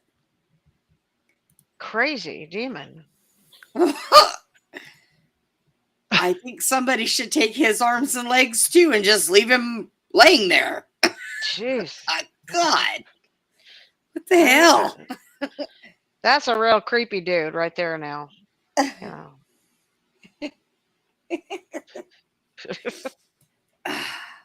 So basically what this thing is here in this book of Solomon, this basically just goes over all the demons. Yeah. And then it gets to the point where at the end, as Solomon explains that he makes a deal with one of the demons, and he ends up, like it destroys his life basically. Well, You know. yeah. I mean, you make Yeah, 'cause- deals with the devil and you're, Yeah. that's what happens. Yeah. I mean, So. there is, I don't know. I don't know if, I mean, I understand. He falls in love with this woman, and he makes a deal with one of the demons for the woman, and he ends up losing his soul over the deal. So, so he writes a story to warn everybody, I mean, so how I bad wonder these if things, and that's why they were making fun of him. They were telling him, we already know about you, and you're going to fall on your kingdom. I mean, you could hear it in the story prior to it getting to that point, Right. So I wonder, was the girl he falls in love with, was that a demon? It was definitely used by the demon, so she could have been, yeah, because her family worshipped Moloch, I think, and it'll get into that too. It'll tell you. This is actually written in the Bible. It tells you this story, not as detailed as this, but it does tell you that Solomon does turn away from God because he makes a deal with one of the demons. Yeah. Well then. And that's actually in the Bible too. Well Yep. then. Yeah. Guess he shouldn't have done that. Well, he let his greed become more important than doing the right thing, Well, I guess I can honestly say that maybe our hearts lie to us too. Yeah. Everything lies to us. It can. Yeah, you can be deceived easily. Yeah. Oh, God. We are nothing but mere little humans. So this is like Solomon's warning to mankind. Don't you say no. Don't do what I did. No. Brenda, I told you before to speak positively, and here you're minimizing us to nothing. No. We're nothing but mere little humans. No, we are everything. Well, we are the creation of the Heavenly Father, and we create ourselves in His image. We are creators because we are made in His image. We are more than what you are saying. No, I know. We could be, but there are those who, like Solomon. Yeah, Solomon did make a big error, boo-boo, and he gets into this story, explains how he messed up. To the demons, I guess I should have started with that. Yeah. I was going to say according to these demons, but they want us to be mere nothing. Yeah. Well, yeah, because that's all they think of us. Like our politicians. Yeah. That's all they think of us as. I had to set the record straight. Sorry. We're humans, you say. Let me just think of something and it happens. Our evil government thinks we're nothing but peons. Yes. Yeah. They did it back then too. Okay. Flash of lightning that I am thwarted. I ordered him to stay with Beelzebul until the time when a friend might arrive. Then I ordered another demon to make his presence before me. He came before me in the form of a gigantic dog, and he spoke to me in a loud voice. Hail, O King Solomon! I was astounded and said to him, Who are you, dog? He said, You suppose that I am a dog, but before your time, king, I was a man.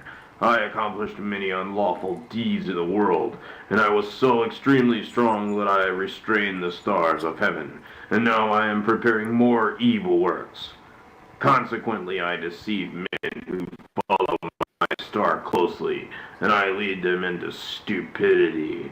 I also subdue the hearts of men through their throats, and in this way I destroy them. I said to him, What is your name? He replied, Scepter. Then I said to him, What is your activity, and why do you seem to me to be so prosperous? The demon So, where'd it go? There it said, is. Hang on. Turn over your So manservant. he's a Oh, dog for man, crying out right? loud. He's a dog man. You had it. You closed it out a second time. I meant to pause it. I don't know what I'm doing. Go back. Hit Hang back on. out of it. Hang on. I got it. I pulled it back up. I hit the wrong thing. I touched it. I touched the button. That's all it takes with me half the time. Okay, I got it now. Here we go. All right. I destroy them. I said to him, What is your name? He replied, Scepter.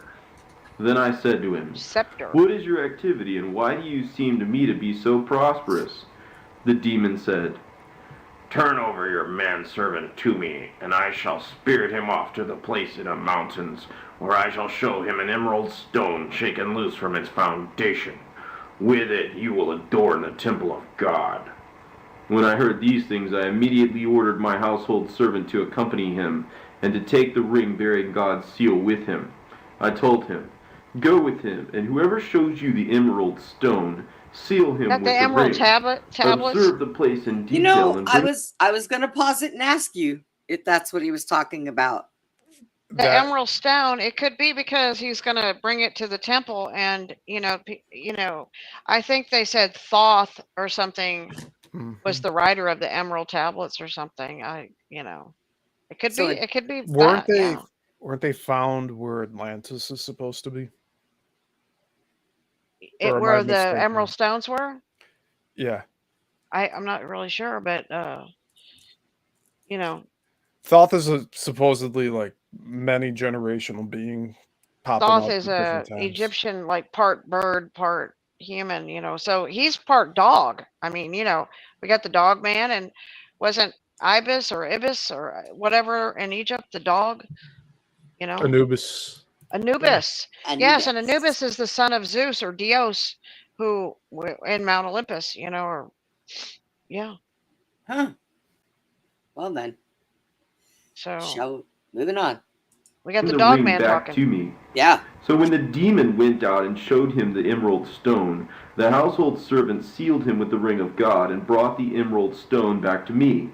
I then decided to have the two demons, the headless one and the dog, bound, and to request that the stone be carried about day and night like, as it were, a light for the working artisans.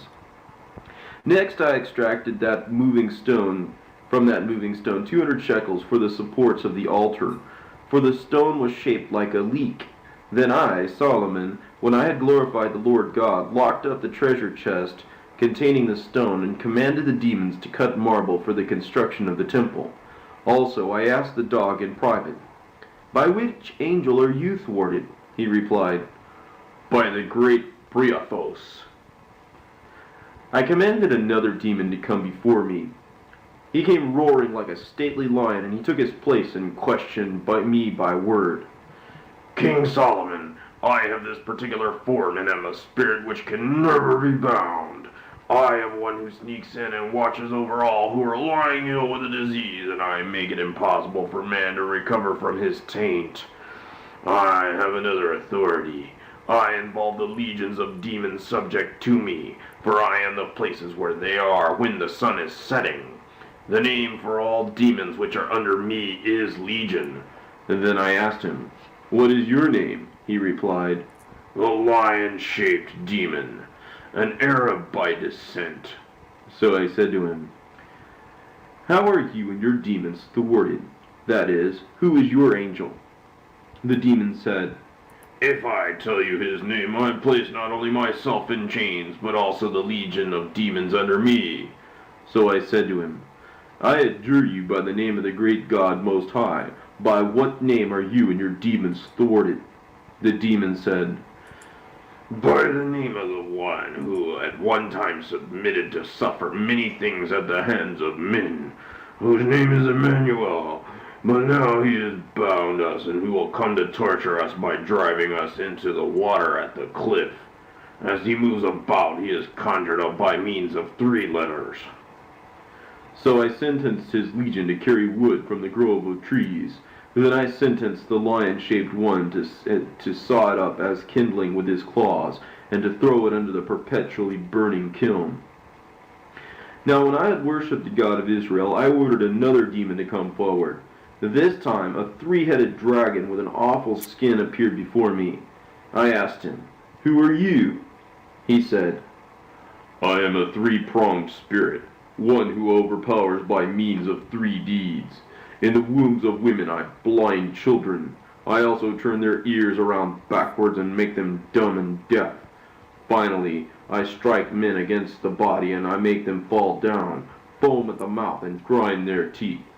But there is a way in which I am thwarted, namely by the site which is marked, place of the skull.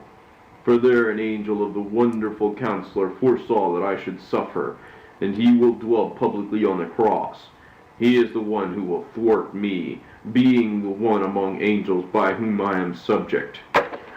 But at the place with which he ascended, King Solomon, he will erect a dark pillar formed on the air after Ephippus has brought gift from the Red Sea, from inside Arabia, and the foundation of the temple which you have begun to build. King Solomon, there is hidden away much gold. Dig it up and confiscate it." So I, Solomon, sent my servant. Is that the temple for the red heifers? Maybe. Yeah. Well, you talk about the temple they're building in Israel. He was building at that time. Yeah, that was Solomon's temple. Okay. Yeah. Yeah. Yeah. That's what I was wondering. Yeah. Okay. Yeah. That temple got And found that destroyed. it So was just Yeah. as the demon told me. After I sealed him with the ring, I praised God. Next I said to him, "Tell me what you are called." The demon replied, Head of the dragon. So I ordered him to make bricks for the temple of God. Then I ordered another demon to appear before me. There came before me one who had the shape of a woman, but she possessed as one of her traits the form of one with disheveled hair. I said to her, "Who are you?" She replied, "And who are you? Or what need is there for you to inquire about the sorts of deeds I do? But if you want to inquire, go to the royal chambers, and after you have washed your hands, sit again on your throne and ask me, and then you will learn, King, who I am." When I had done this and had sat Dang. on my throne, I, Solomon, asked her and said, So was she telling him to go to the bathroom and then wash his hands? something like that, man. She's like giving him orders, like she's a bossy I'm- little thing. Yeah. I mean, that's what it sounded like. right. And then You want to know about me? Go do this, Solomon. Steve. Uh-oh. Go for it, Steve. Go. and You then know the a few demon women like that. no, and then the demon said, "Well, let me tell you something, brother. All these hulkamaniacs out here are trying to keep us down." I mean, literally, she made it sound like, go to the bathroom and then wash your hands. Well, Yeah, go wash your how hands, did little boy. how did she know he had to go? I mean, God, demons are pushy. Yeah, they are. I'm kind of afraid to find out what she's going to say when he comes back. What kind of demon tells somebody to go use the bathroom and then wash his hands? And wash your hands when you're done. Yeah. Who are you? She replied. O Bezuth, I do not rest at night, but travel around the world, visiting women and divining the hour when they give birth. I search for them and strangle their newborn infants. I do not go through a single night without success. You are not able to give me orders. Sounds I like even Lilith. make the rounds and go into the remotest areas. Yes. Otherwise, my work is limited to killing newborn infants, injuring Yeah. eyes, condemning mouths, destroying minds, and making bodies feel pain. When I, Solomon, heard these things, I was amazed. I did not look at her shape, for her body was darkness, and her hair savage. I, Solomon, said to her, Tell me, evil spirit, by what angel are you thwarted? She said to me, By the angel Raphael. When the women give birth, write my name on a piece of papyrus, and I That's shall Lilith, flee yeah. from them to the other world. Yeah. When I heard these things, I ordered her to be bound by the hair, and to be hung up in front of the temple, in order that all those sons of Israel who pass through and see might glorify the God of Israel, who had given me this authority. I again ordered another demon to appear before me. There came to me one who was in the form of a wallowing dragon, having the limbs of a dragon, and wings on its back, but the face and feet of a man. When I saw him, I became amazed and said to him, Who A are reptilian. you, and from where have you come? The Spirit said to me, This is the first time I have stood before you, King Solomon, a spirit made a god among men, but thwarted by the seal which was given to you by God. Well, I am the so-called winged dragon. I do not copulate with many women, but with only a few who have beautiful bodies, who possess a name of Tuxelu, of this star. I rendezvous with them in the form of a winged spirit, copulating with them through their buttocks. One woman I attacked is bearing a child, and that which is born from her becomes Eros, because it could not be tolerated by men that women perished. This is my activity. Suppose then that I alone am content while the rest of the demons troubled by you, being downcast, should speak the whole truth.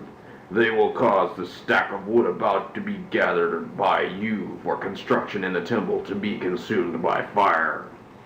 As the demon was saying these things, suddenly the breath coming out of his mouth set the forest of Lebanon on fire, and burned up all the wood which was going into the temple of God. Now I, Solomon, saw what the Spirit had done, and I was amazed. After I glorified God, I asked the dragon-shaped demon, saying, Tell me, by what angel are you thwarted? He replied, By the great angel who is seated in the second heaven, whose name is called in Hebrew Bazazoth. When I, Solomon, heard these things and invoked his angel, I condemned him to cut marble for the construction of the temple of God. Then I praised God and commanded another demon to come before me. Again there came before me a spirit who had the shape of a woman, but on her shoulders were two separate heads with arms. I asked her, Tell me who you are. She answered, I am Enepsigos, but I am called by countless names. Then I said to her, By what angel are you thwarted? She responded to me, What are you after? What do you want? I can change my appearance, first being taken for a goddess, and then becoming one who has some other shape. In this regard, do not expect to know all things about me, but because you are here in my presence, listen to this. I hover near the moon, and because of this I assume three forms.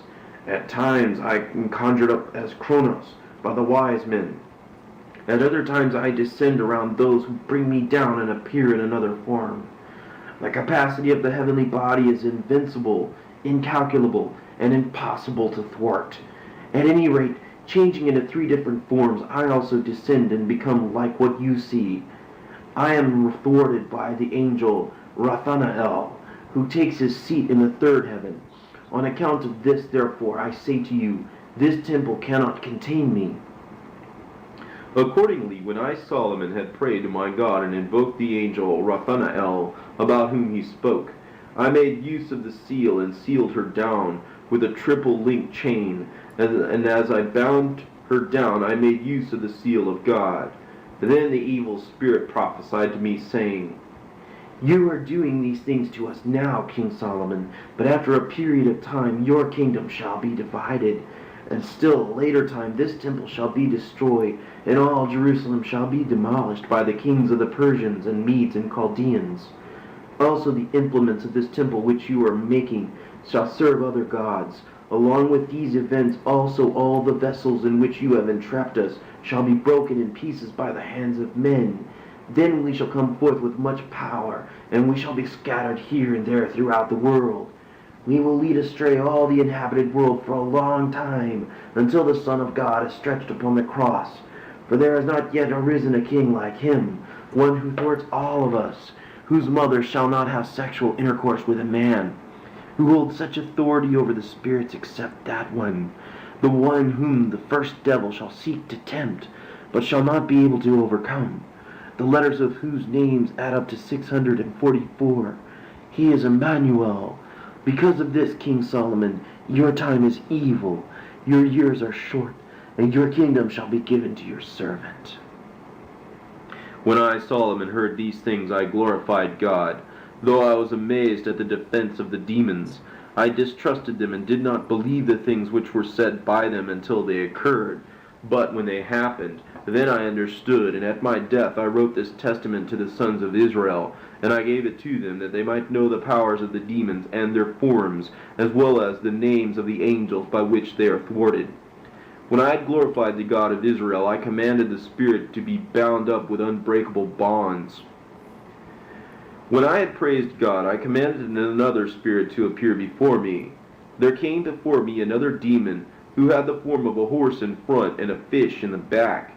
He said in a great voice, "King Solomon, That's a I am the seahorse. cruel spirit of the sea. I rise up and come in the open seas with the sea, and I trip up the greater number of men who sail on it." You know, they were very inventive with demons back then in the forms that they came in. Because now, when you think of a demon, what do you think of? You think of something scary looking and evil, uh, dark and bloody and just fangish and That's for all the that. base. That's the basic level stuff. No, they come to you as friends. They want to be your friend, and then Well, they corrupt you. yeah, there are some Yeah, of those too. shapeshifter. Yeah, Not some of them. trying to make deals. A lot of them. They Yeah, were just saying earlier that it appears they appear as beautiful women to some men. No, yeah. that's true. I mean, what would you think if something came up to you that had the front half a horse and the second half a fish? I wouldn't look at that and say demon. I would look at that and say government made another boo boo. I mean, I No, mean, Well, like because I think this is stuff where like it shows you these demons were appearing to these people in a way where like if they were to share this story with anyone, they'd be like, "You're fucking nuts." Like well, that's this true. didn't like no one would believe them. That's true. And then There is, they're talking like Hulk Hogan too. Oh, well, the time I was in Clearwater, Florida, brother, the seas rose. well, But that's that's true. besides it though. That's just What? me Yeah, I like guess because tuning out on this. I mean, if something came up to me that was half horse and half fish, and No I one guess would I believe wouldn't. yeah. you. I guess I wouldn't tell anybody that either because they might think, "Are you drinking?" I mean, Yeah, what I hear kind a of lot of drugs are weird you on? stories from Africa. These African, they have things come up out of the sea, and I mean, yeah, I've heard some crazy stories like this. Yeah. I'm actually like I'm wondering though why would they just oh we're just gonna explain everything to you here. Like why would these demons even do that? Well, he has Yeah. he was given by Michael the angel, or well, Sabaoth. He said Sabaoth gave him that ring, which gave him authority, and he could command the demons to answer Oh, his yeah, yeah. questions. Yeah. That's right. That's right. You know, Yes. and they're all pissed off because they have to, you know, They have to tell the truth. They have to tell him what he's asking. Yeah. Well, they have to follow the law. Oh, well. Oh, whoa. I lost Susie. All right. There she is. What are you doing, Susie? I don't know. I said I find it strange that most demons are more honest and straight than most people, you know. I think It's I crazy. think I think I you're onto think- something. I think I'm gonna put us on a 5-minute break so I can make coffee. Okay. Can you That make sounds me like a some plan. coffee too while you're at it? Just shoot it, Sure. through the internet. Just Just give it to me. Uber it over there. How many sugars, how many creams? Take it straight. No, You take it straight. yeah. Jack, come release me so I can make coffee. All right, let me find this hang on. Oh Where is no, I it? don't have an intermission video for you. It's okay. I've been using the old one because we don't really take breaks anymore. But Okay. I don't know have to we're make- gonna we're gonna do more. So I do want coffee because if not, I'm gonna be sitting over here falling asleep on everybody. My daughter is wanting me to hurry up and finish. I'm gonna have you move that for me here in just a minute. No, not yet. I'm gonna start the video. All right, everybody, we'll be back in 5 minutes. I'm going to get coffee.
Shout out to Tucker and Putin. Shout out to Tucker and Putin while we watch the nuke go off. Yeah. I know. It's like any other time, it's like, oh man, it's okay. But today, it's like, oh, that's controversial, right? No. Oh, you we know need the what? pictures- You we need are the so photos. right. We need the photo. We need the photos of your dogs, and we Yeah. need to update the intro, and we need to have the intermission match. That's all.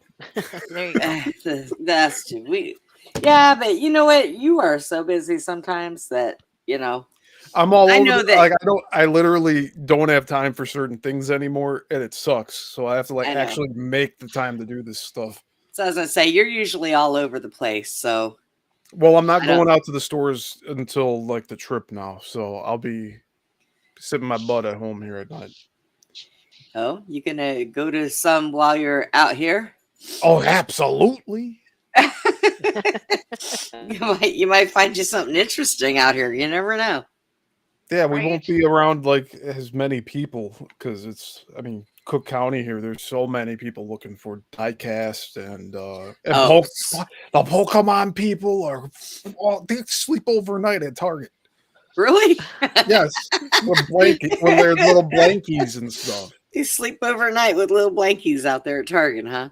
Like Those this are crazy people. It used to be a thing for like the release of PlayStation 2. I remember people doing that back then, but like, come on, guys. I bet it was crazy when they just released that one, the Switch. 2. Yeah. I heard there's been mixed feelings about that because it's really expensive and they don't have physical games anymore. It's just the key Yeah. card. Yep. I'm passing on it. I got my Wii U and I got a Switch that I don't even use. But the I Wii U used is to the have- original Switch. I used to have a game console, a low game console, and I really wish I would have never gotten rid of it. I was looking, somebody was showing me some, and they had one like I had. And I said, I used to have that. They said, where is it? I said, I sold it.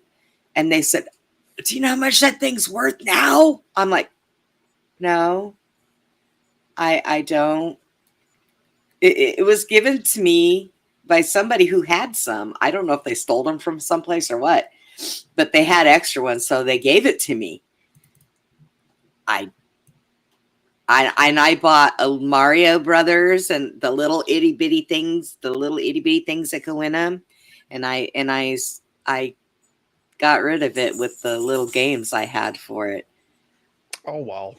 I was like, well, I had one of those, like, they had a classic Game Boy, like, re-release, and it folded like the old flip phones. yeah. And they themed it like the original Nintendo system. And I had it in the box and everything. Like, I bought it on release. And then I sold it for computer parts. But I now have another copy of it with an updated screen in the back because I guess the screen wasn't backlit that well. And now I have a better version of it, but I don't even use it. It's like I have it to have it in a way. All right. So what else are we doing? Are we still listening to this? Yeah. God Yeah, still going Almighty. through the demon The family. demons. The demon The family. Addams family. The Addams family. I don't know. I would kind of give Addams family some credit. The creepy and the what? I grew up watching that. I still watch it every Right. once in a while. All right. Here we go. I raise myself up like a wave, and being transformed, I come against the ships. For this is my activity, to receive beneath the sea treasures and men. For I raise myself up, take men, and hurl them under the sea. So I am always lusting after their bodies. But until now, I have been casting the treasures out of the sea. However, since Beelzebul, the ruler of the spirits of the air and the earth and beneath the earth, gives advice about the activities with respect to each one of us, I therefore came up out of the sea to have some consultation with him. But I also have another reputation and activity. I change myself into waves, come up from the sea and show myself to men. They call me Kunepegos, because I changed myself into a man. The name is true to me.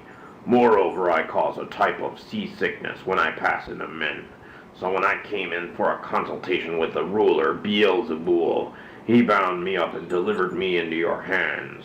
Now I am standing before you. Because of not having water for 2 or 3 days, my spirit is ceasing from speaking to you. So I said to him, "Tell me, by what angel are you thwarted?" He replied, My IMF. Then I ordered him to be cast into a broad, flat bowl, and 10 receptacles of seawater to be poured over it. I fortified the top side all around with marble, and I unfolded and spread asphalt, pitch, and hemp rope around over the mouth of the vessel. When I had sealed it with the ring, I ordered it to be stored away in the temple of God.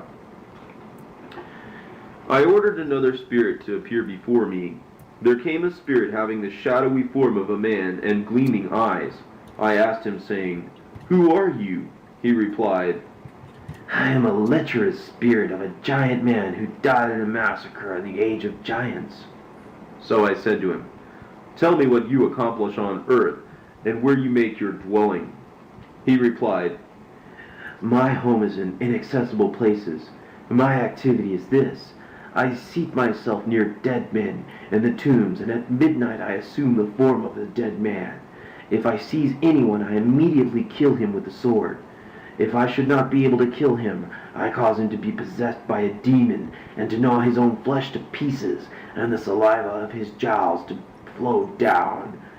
So I said to him, "Fear the God of heaven and earth, and tell me by what angel you are thwarted."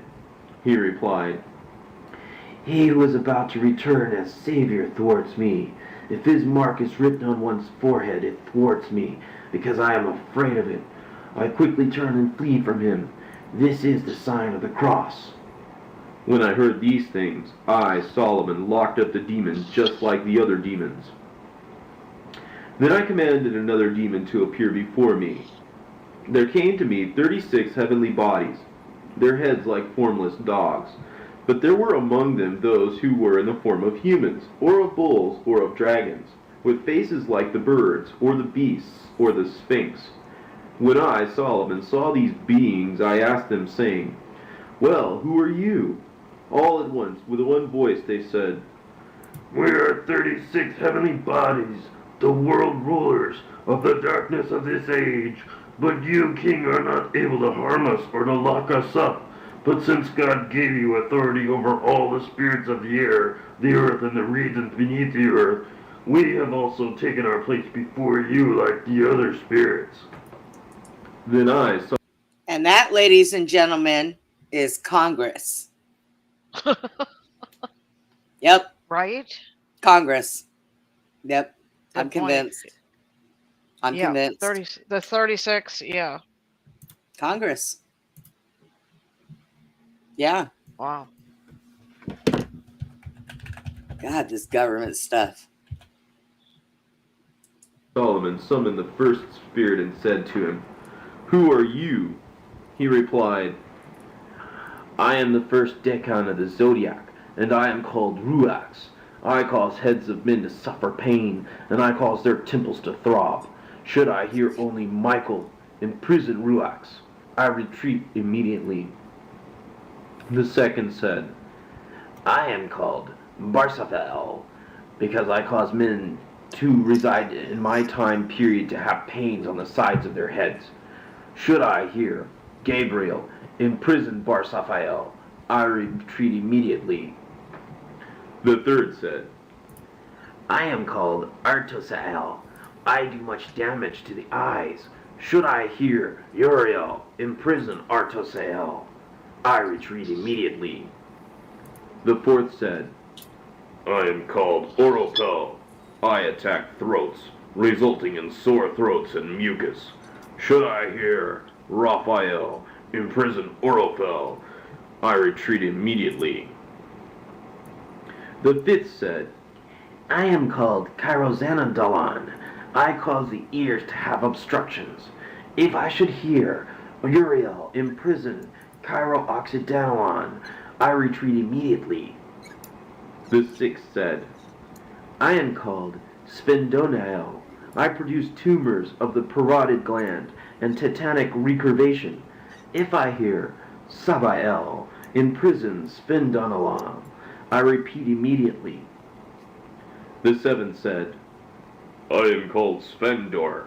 I weaken the strength of the soldiers and deaden the nerves of the hand, and I make limbs paralyzed. If I hear Ariel imprisons Fandor, I retreat immediately.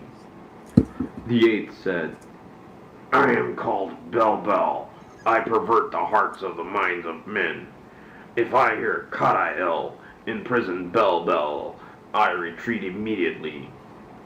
The ninth said, I am called Kuratael. I send forth colics into the bowels. If I should hear Eoth imprison Cortael, I retreat immediately. The tenth said, I am called Metathiax. I cause pains in the kidneys. If I hear Adoniel imprison Metathiax, I retreat immediately. The 11th said, I am called Katanikotel. I unleash fights and feuds in homes. If So I was anyone gonna say wishes Penny. to make peace, let him write on 7 laurel Right. leaves the names of those who thwart me. Angel, 11. Ea, Io, Sabaoth, in prison Katanokotal. And when he has soaked the laurel leaves in water, let him sprinkle his house with the water, and I retreat immediately. The 12th said, I am called Sathoriel. I put dissensions into the minds of men, and I delight when I cause them to stumble. If anyone writes down these words, Aya, Io, sons of Sabaoth, and wears them around his neck, I retreat immediately. The 13th said, I am called Phobothel. I cause loosenings of the tendons. If I hear Adonai, I retreat immediately. The 14th said, I am called L'Oreal. I bring on chills and shivering and sore throat. If I hear Ajax, do not stand fast.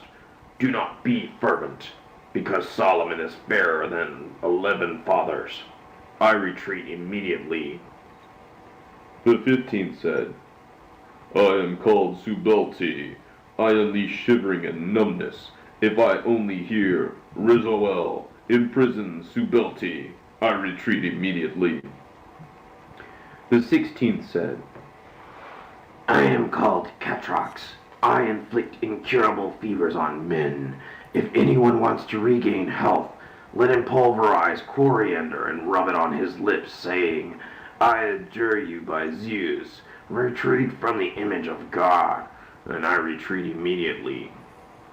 The 17th said, I am called Europa. I sit on the stomach of man and cause convulsions.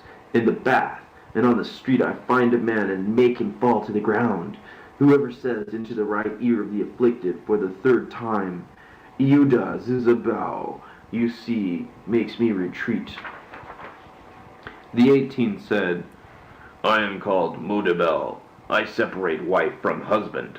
If anyone writes the names of the 8 fathers and places them on the doorways, I retreat immediately. The 19th said, I am called Mardero. I inflict incurable fevers. Write my name in some such way in the house, and I retreat immediately. The 20th said, I am called Rix Nathotho. I locate myself in the knees of men. If anyone writes on a piece of papyrus, Thonobiel, I retreat immediately. The 21st said, I am... Wait, how many heads does this thing have? 36 is said, right? These are all the evil politicians, right? So this big thing has got all these heads, and from what I'm to gather and understand, most of them are the flu. Sore throats, fever, stuffy heads, ears. Headaches, migraines, kidney problems, all kinds of stomach problems. Yeah. Oh, maybe Solomon should have injected that thing with a little bit of antibiotics. Maybe that helped. A whole lot of angels, you know. All right. Jeez. Called Riggs a lot. I produce the croup in infants. If anyone writes Rariduris and carries it, I retreat immediately. The 22nd said, I am called Riggs. Okay. The croup in children. Yeah. How many shots do they make kids get nowadays? How many vaccines do they make them get That's nowadays? Too many. One is too many. Huh. Right. Is that the vaccine demon? Yeah. The needle demon. Porcupine Well, demon. then. Do me off. I inflict heart pain. If anyone writes Ryuth, I retreat immediately. The 23rd said, I am called Rix Montando. I cause the kidneys to suffer pain. If anyone writes Iof Uriel, I retreat immediately. The 24th said, I am called Rix Atonme. I cause the ribs to suffer pain. If anyone writes on a piece of wood from a ship which has run aground, Marmayoth of mist, I retreat immediately. The 25th said, I am called Rix Anatherath. I send gas and burning up into the bowels. If I hear Arara Arare, I retreat immediately. The 26th said, I am called Rix, the Anutha. I make off with minds and alter hearts. If anyone writes Kalazael, I retreat immediately. The 27th said, I am called Rix Oxibuth. I cause men to suffer from diarrhea and hemorrhoids. If anyone turns me in pure wine and gives it to the one who has suffered. Okay, we definitely never needed that demon. Okay. I make you suffer from diarrhea. Okay. What? That's pretty shitty. Are you- Dun-dun. Are you kidding? That gave me the runs. Suffer from diarrhea and hemorrhoids. What my on God. earth? Okay, Solomon, were you drinking while you wrote this? He was Oh surely my- tripping, I'm sure. Oh my gosh. Yeah. Wow. I retreat immediately. The 28th said, I am called Rex Hapax. I unleash insomnia. If anyone writes Kok Fedismos and wears it down from the temples, I retreat immediately. Say you, Penny? The 29th said, I am called Rix Onuster. I unleash hysteria and cause pains in the bladder. If anyone mashes up the seeds of laurel into pure Really? oil and massages the body with it, saying, I adjure you by Marmayoth, I retreat immediately. The 30th said, I am called Rix Thakasureth. I bring on long-term illnesses. If anyone puts salt into olive oil and massages his sickly body with it, saying, Cherubim, Seraphim, help me, I retreat immediately. Sound like The on the 31st ring, said, Precious. I Hey, you am know that called movie? Hold on.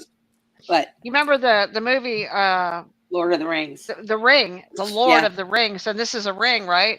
And that demon sounded just like that one saying, "This is my precious." He was like Yeah. holding onto the ring. You know that it was the demon that was holding onto the ring in the movie. You know. Well, Well- no, the ring made that it was a person that But turned think into about that the golem movie. thing. Yeah. Yeah, Yeah, but it was really a demon. Like, you know what I mean? Like it turned him into a demon. You know. yeah. Turned him And- into greed and all that. Yeah. And now my thing is with all the other demons that he found, he didn't need any of the other ones because this one here has got everything covered. Okay. I mean, this is like every body sickness that there is what this demon is. Every Diarrhea single included. one. Yeah. Hemorrhoids, bladder infections. I mean, come on now. Yeah. He's got them all covered. Yeah. Alireth. In the case of swallowing fish bones, if anyone puts a bone from his fish into the breasts of one who is suffering, I retreat immediately. The 32nd said, I am called Rix Akuthan. I detach tendons. If I hear Adonai, Malthi, I retreat immediately. The 33rd said, I am called Rix Akonath, because I cause sore throat and tonsillitis. If anyone writes on ivy leaves, Leukorogos, heaping up on them in a pile, I retreat immediately. The 34th said, I am called Rix Autoth. I cause jealousies and squabbles between those who love each other, but the letters Alpha and Beta written down thwart me. The 35th said, I am called Rix Phaneoth. I cast the evil eye on every man, but the much suffering eye, when inscribed, thwarts me. The 36th said, I am called Rix Myanath. I hold a grudge against the body. I demolish houses. I cause the flesh to rot. If anyone writes on the front entrance of his house as follows, Melto, Ardad, Anaath, I flee from that place. When I, Solomon, heard these things, I glorified the God of heaven and earth, and I ordered them to bear water. Then I prayed to God that the 36 demons who continually plague humanity go to the temple of God. Then I, Solomon, was honored by all men under heaven, for I was building the temple of God, and my kingdom was running well. All the kings were coming to me to observe the temple of God that I was building. And they supplied me with gold and silver, and brought in bronze, iron, lead, and wood for the temple furnishings. Among them, Sheba, queen of the south, who was a witch, came in with much arrogance and bowed down before me. Now it happened that one of the artisans, a dignified man, threw himself down before me, saying, King Solomon, son of David, have mercy on me, an elderly man. I said to him, Tell me, old man, what do you want? He replied, I beg you, king, I have a son, my only son, and every day he does terribly violent things to me, striking me in the face and head, and threatening to send me to a terrible death. Because Here you go, sir. Here's a belt. Go wear that boy out. What? What? I,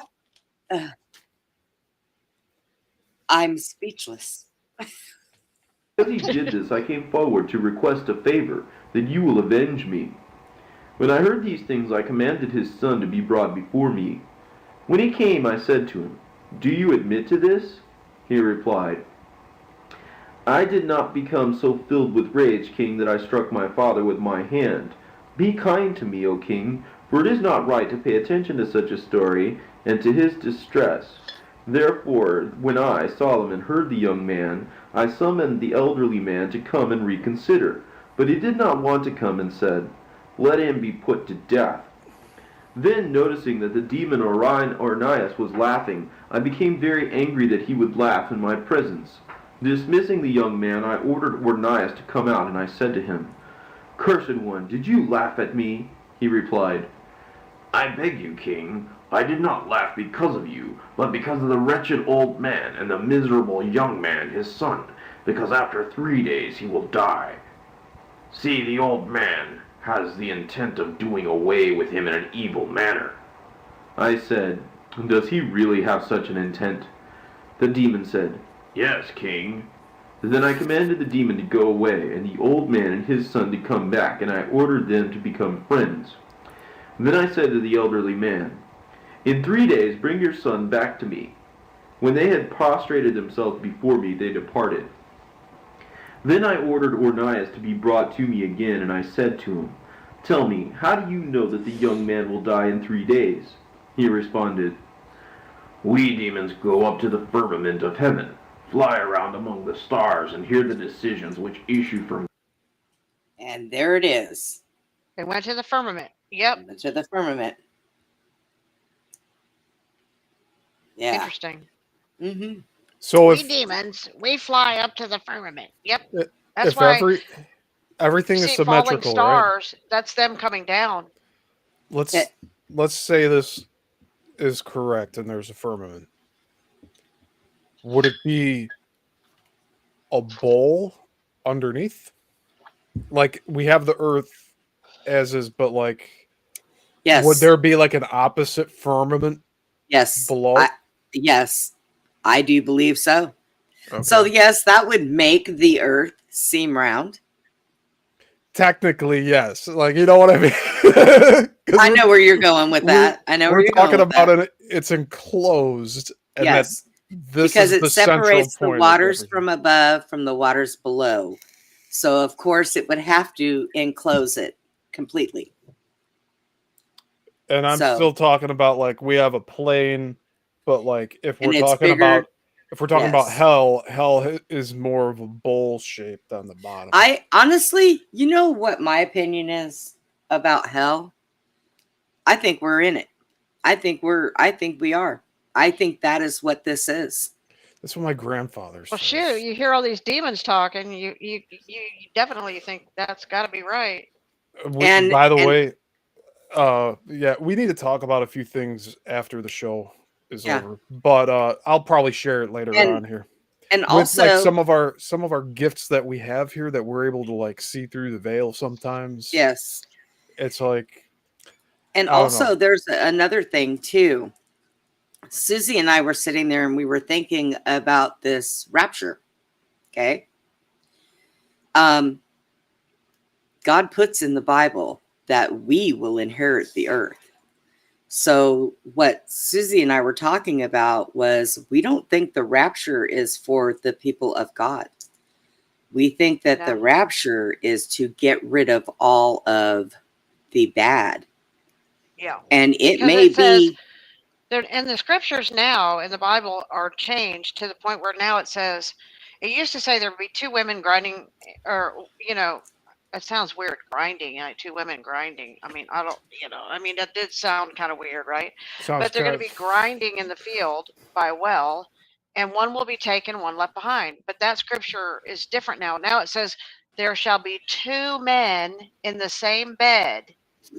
One will be taken and the other left behind. well, it sounds So like you got it's saying the same thing. I was now, gonna two make a men. joke. I was gonna Yeah. say that yeah, sounds kind of gay. but, Well, but humans Two didn't women catch it when before, they said the grinding. women were grinding. Now they're saying there's two men in the same bed. Maybe they'll understand what that means. now, before that was put in there, before King James went in there and wrote that Bible, it used to say, man shall not lay with child.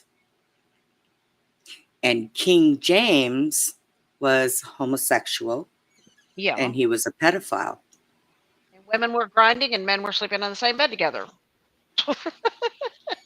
But it Well, originally, when it was written from the Just saying. tablets, it said, man shall not lay with child. but okay, you said that you believe that we're living in hell now. But what about these people that have had near-death experiences where they've seen Well, there the is fire of there, the Well, lake of you know, fire? the first demon, and they talked about this. The first demon came in like a fire, and the first demon that I had an encounter with was a ball of fire. So I mean, they torment you, and that one starts fire, so they torment you in a place of fire. do you want Somewhere to in the know? astral plane. Yeah. Do you want to know what happened, Steve, that I've never really talked a whole lot about when I died and they kept trying to bring me back? And they had to shock me 9 times in 24 hours. They would not let me go. Do you want to know what I seen? What'd you see? Yeah. I seen darkness. I walked on water. And I heard a calming, deep voice tell me, you are not done. It is not your time. Go back. That's what I seen. I didn't see no bright light. I didn't see no fire. I didn't see anything. And the thing of it is the whole entire time, even in total darkness, I felt no fear.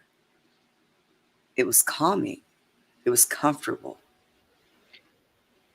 Well, Brenda, it's like not everybody, only certain people that have to be purified through the fire are going to go through the fire of hell. So it's only True. it's like designated for certain people. Right. So, and it's just a So that's temporary what I'm. place. Yeah, that's what I'm. I Asks. do Yeah, yeah. I do think that there is a what do they call it? Purgatory. That when you pass away, Some I people get do stuck there. Yeah. I do believe that people go there if they still need time to come to the Ghosts are stuck. realization Ghosts in of the graveyards are stuck God. in a purgatory. They're Some that are, you see that all. yes. Yeah, they're kind of Yeah. stuck. I really believe that the people in Gettysburg are stuck like that. That's why it's repetitive. Every time that I have seen anybody that has seen the spirits in Gettysburg, they always see the same thing. The soldiers all walking together, then they disappear. Then they see them Yeah. all walking together and then they There's disappear. they're That's stuck. repetitive. Yeah, They're they're stuck. in a time loop. Yes. Yeah. Yeah. So So, there's a lot going on here. You have some people that see the lake of fire. You have some people that have the purgatory or like the darkness, like you experienced. I liken that to the same thing. So why would you not think that's some like would okay? I don't want to put words in your mouth.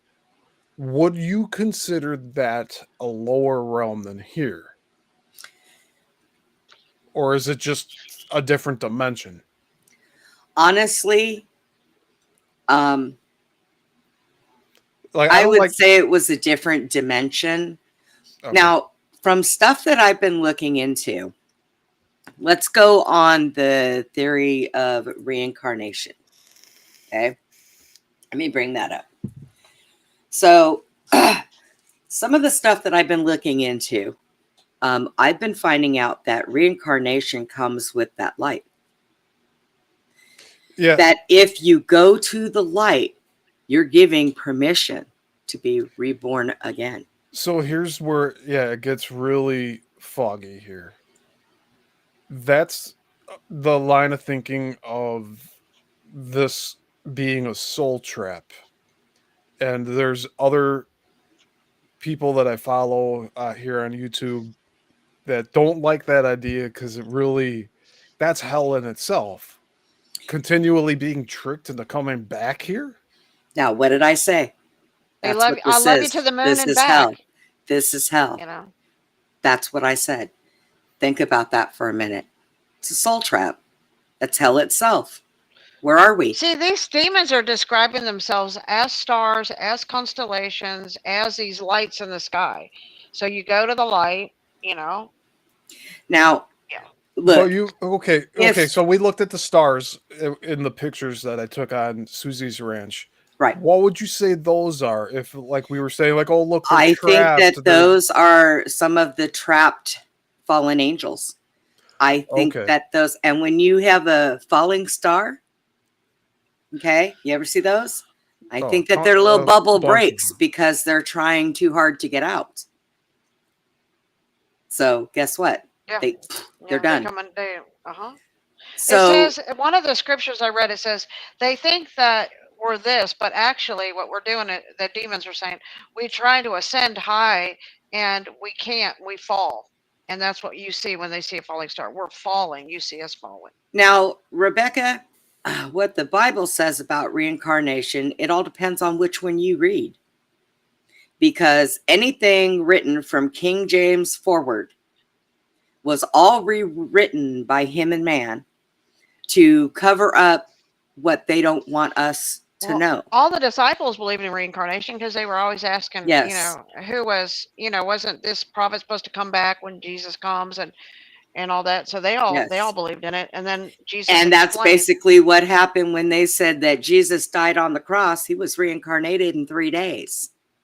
He came back when to they life. So that's a form of reincarnation. So I don't think that they put well it he all said the that way aside. Jesus did say this. He said, they said, well, isn't Elijah supposed to come when you come? And he said, Elijah is John the Baptist, if you can handle it. Because we all know, it's kind of funny that Jesus would say, if you can handle it. I mean, come on. Jesus saying, can you handle it? You do come back. Because John the Baptist was Elijah. Jesus said that. But can you handle the truth? No, a lot of people cannot, Brenda, So Steve. They Right. cannot handle the truth.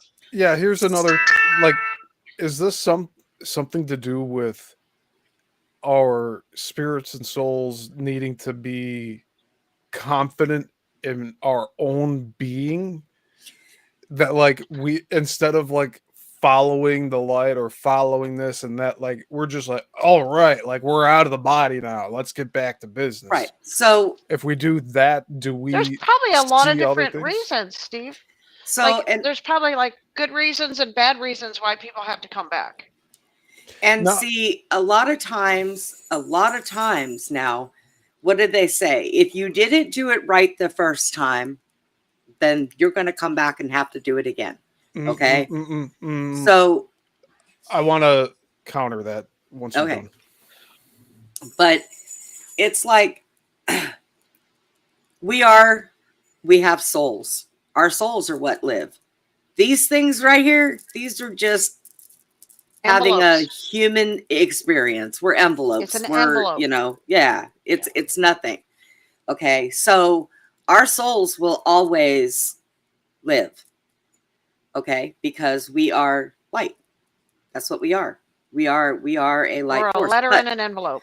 right now, I am trying to distinguish the difference, and I've been looking at this, and actually, I got into my Geneva Bible. This is what I'm trying to distinguish the difference between.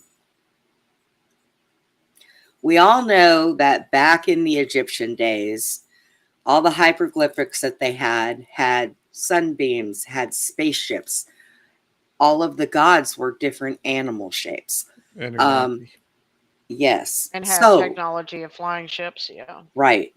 So are our souls actually, are we all actually alien? Are we all aliens? You're asking too many questions. Well, I'm just trying to I'm sure distinguish there the are plenty of difference aliens living in a in, human body. You know, I'm right. just saying. But I'm trying to distinguish the difference between souls and aliens.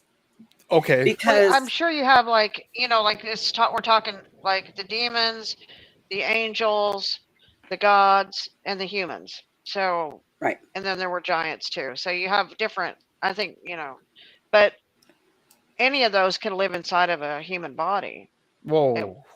through possession or whatever. Yes. Okay. I want to say a lot of this stuff that we're dealing with that we think are other beings, like they're interdimensional. A lot of this stuff are demons. And then when, like, let's say these stories of when people die, and it's like, oh well, you were there was that one day where your mom called out for you and you didn't answer and she thought you didn't hear you, and now it's you have to go back and learn how to like be more communicative. Like you need to be more in communication because of that one thing. And then are these entities like really in our best interest if they're saying like, oh, you kind of messed up over here? Like, Now, is it a trick that they're doing to bring us back in to feed off of the loot? it all Because here's depends this on other who thing. you are. There's this whole thing with loosh energy where like it's all based off of fear. The energy that we output from fear, Yes. these beings are harvesting that energy. Yes. And they want us back here over and over and over again. Yes. But I don't like the idea of a soul trap because it's like I'm sick of this fucking place. If we are like, I've been here many times if that's the case. Well, And I want this to be the final fucking time. Right. And you know what? It's a good possibility that it might be. Because, the thing of it is nowadays people are more open and do more research on a lot of different things. So we know more than our parents did, and a lot more than their parents did, because for some reason we've been allowed to know these things now where they never did before. So, but there's okay. I'm going to tell you, just because because I can see, hear, and communicate with spirits. I know if I run across one that is bad, and trust me. And do you know how I know? Because they hide from me. They try not to let me see them. they will hide from me. And to the best of their ability, but it's almost like I have a nose for them and I know they're there. And I will tell them, you need to show yourself. Do not hide from me. And that is because I am not afraid of them. And I know how to get rid of them. So, and I have the tools to get rid of them. I keep them in a nice little box closed up underneath my thing. I Whoa. don't touch anything in that unless I absolutely need it. So if it's bad, I'm going to tell you it's bad. If I'm standing next to you and you get an eerie feeling, I'm going to look around and I'm going to say, yeah, Steve, guess what? Get behind me and start praying and don't watch it what I'm doing because I'm going to get rid of this thing. I've been doing this since I was 5 years old and I will kick the shit out of them. I'm here to tell you, ever since the day when I was bit in my back, I do not tolerate them. They do not scare me. I have got Jesus beside me and they can go get screwed. I love your confidence in it. Oh yeah. Like, I don't worry about I'm smiling because of like your attitude, about it. You know, that is one thing that I will take on any day. And it may be hard. And I may come across one that may just whoop the shit out of me, but I'm not going down without a fight. Well, you hear what they're saying. They're saying that they were angels and that they fell away from, like the grace of God. So they became known as demons. Right. But they were actually angels. And they are also saying that they're stars in the sky. When I got this doll, that lady made it sound like this doll was evil. Okay. So I got it so that somebody else didn't buy it for their kid. Because I figured if I get this and it is bad, the attachment on this is bad, I'm going to get rid of it. Because that's all we needed was for a little girl to get this at a yard sale. And get attacked by a demon. And get attacked by a demon. Exactly. Yeah. So this lady told me, please come and get this. It freaks me out. When I got it, the first thing that I did was touch it. And I sat there for a few minutes. And it's not bad. She plays games. My keys will end up getting moved. My sugar machine, she plays with this. She likes to move this thing. And it won't be, I keep it in one place only. And I'll come in here and it'll be gone. And I'll tell her, you better put that back when I come back in. I'll go outside and I'll come back and it'll be sitting right there. So what do you think that is? I actually know. Brenda's own little pet demon. I know. No. Yeah, that's what it sounds like. Her name is Hannah. Her little gremlin, yeah. Her name is Hannah, and she is from Germany. She was 32 years old when she passed away. She was mentally retarded. She won't leave. She will not leave. I've tried. She won't go anywhere. I don't know why she hangs around. She's not constantly in my house. She does go somewhere, and she comes in and out. She loves my cat. She pets my cat.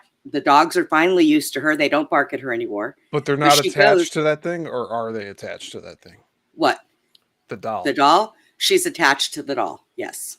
And does that mean, like you said, that they can come and go as they please? She comes and goes as she pleases, yes. Like she's not always here. I know when she is here. My cat will come out of nowhere and just stand. You know how when you pet a cat, how its back goes up and then they do this like they're rubbing on something? Yeah. She'll sit and pet my cat. My cat will just be doing that out of nowhere. The dogs will sit and they'll stare and I'll watch them and they'll just be staring somewhere and they'll just be watching something. So, she's here. Okay, I got another question then. How long do you think they're going to be in that state for? Because that sounds like hell on itself. It is. I don't know. She seems pretty happy, but like I said, she was not right mentally. She's mentally retarded, so their body's they're no longer in that body that caused. Do you know how I see her? Do you know how I see her? No, but it was a brain. Do you know how I see her? I don't see her in a human form. I see her she is like a light and like I don't want to say smoke. Like a star? Like a star? No. I mean she's full length, but she's like a light, and then she has kind of like it's like a smoky around it, but it's not smoke. It's just, I don't know what you want to call it. I don't even know how to explain that. But I don't see human form with her. It's not like I see her nose and Yeah. she's wearing these clothes, or So she's, I why don't would see them like that. why would Like a those shadow. why would those human characteristics carry on after they've passed is what I guess I'm trying to get to. She may not, because she spoke to me just fine. Told me how old she was when she passed away. Told me what was wrong with her. She was born with a mental disease, is what she told me. So, Okay. mental disease could be, I don't know way back then if it was cancer or what it was, but I do know that this doll was very old. It was given to the other woman by her aunt, who got it from somebody else. This doll used to belong to Hannah when Hannah was a child. The doll was given to her. And basically it was her only possession. So Well, maybe it was a she's attached demon to that it. made her mentally retarded and then trapped her in the damn doll. I don't know. Just I sounds don't weird. know. But I mean, she's not by any means is she evil of any kind. Okay. And But you know what she'll I'm like sing. But you maybe know I what hear I'm her she's asking? sing. been trapped by a demon Do you know what she to sings? her position. She sings only one song, and I'll hear her. She sings London Bridges. So Rebecca is asking that she spoke English, but you said she's German. No, the doll came from Germany, but yes, she speaks English. But here's the thing. Any spirit that I see, they don't have to be from here. Because when a demon speaks to you, they will speak to you in the language that you will understand. That's true. They can speak pretty Any, much any language. yes. Brenda, do you know what? Like, come on. No, I'm they just do. trying to. I'm seeing another perspective here. Like, Yep. actually, I think Rebecca brought up a good question with it being that like they're still speaking English to you, but but you also know like by the vibe that they give off whether they're good Bad or intention or not. bad intention. Yes. Yeah. Yes. But I'm trying to get to the whole thing that like Why let's she's say like trapped. when I leave this Yeah. body, like I'm not gonna have a mustache anymore. I'm not gonna have any of this stuff. I But like wouldn't. like wouldn't these like spirits be communicating in a different way, like more ethereal Here's the than thing. They will present? communicate on what vibration level they are You on. hear And because them talking to Solomon. Yeah. yes, because I am on that vibrational level, because I can see and hear and communicate with them, I'm on their vibrational level. So it's not hard for them to communicate. They always say that when you are on that level, they see you as like a light. I'm a beacon. I could be sitting in a room with 1,000 people. If nobody else in that room has the ability of knowing or seeing or hearing, I am the only one they will single out, because that is the way they see it, because I'm on a different vibration. So, Yeah, if they want to communicate or they're trying to, yeah. right. Okay. I Yeah. hear spirits all the time, so I I get get it. a lot, and only every now and then, and it's usually got to be somebody who passed away quickly, like some kind of an accident. And if they can come right away, then I can see form, because that happened with that guy that died in the plane crash out in the middle of Texas when he showed up in my freaking closet. And the only thing, and he wasn't real good at communicating because he was fresh. The only thing I could get out of him was helicopter. And I described him to somebody. They looked this person up by the first name. He had a Facebook, and come to find out he was a helicopter pilot, but he died in a small plane crash out in Texas. Mm-hmm. And I described the guy. I didn't even see him on the Facebook, but I described him. And they're going, oh my God. So if it's something that is quick, then I could possibly see form, or yeah, they're still holding on to their previous form. Right. Yeah. Right. But anything else, it's usually just a mass. Like I know if it's a child because it'll be small. the light and everything will be shorter. If they can communicate enough to tell me how old they are, I could find out how old they are. And a lot of times I don't even have to speak to them out loud. They can hear. Mm-hmm. So Well, a lot of it's telepathy. yeah. Yeah, I hear Like- I hear a lot in my So head. I mean, it's interesting. I get sometimes people say, "Wow, how amazing! I wish I was like that." No, you don't. No, you don't. I want to bring up something. I was going to bring this up backstage, but I'll share it now. Mhm. I was laying in bed I think it was last night actually. I put my earplugs in to block out all sound, and I laid down and started meditating, like just trying to feel with my eyes closed and everything. And I don't know if I started drifting off or something, but it sounded like some explosion happened, and it like brought me back in. It sounded like a bomb went off, and I pulled out my earplugs, like, what was that? And I've had stuff happen like that before with the earplugs in, where all of a sudden I just hear like a like a voice, and it's not schizophrenia here. Like, this is like just random stuff that happens when I have complete sensory blockage. Do you want to know what I think that is? What? I think that you get so far into meditation, which that's when you do it in between the awake and sleep stage, that you're trying to astral travel.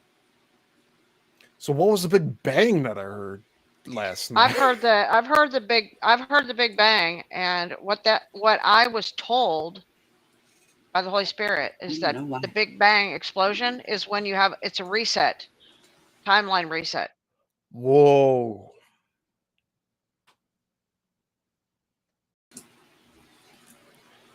Yeah, this is really personal stuff I'm sharing here publicly, but it's stuff that's happening to me, and it's happened more than once, so it doesn't happen all the time. Sometimes, like, I can do the astral travel, but I usually do it in my sleep unwillingly. Like, I haven't tried to do it.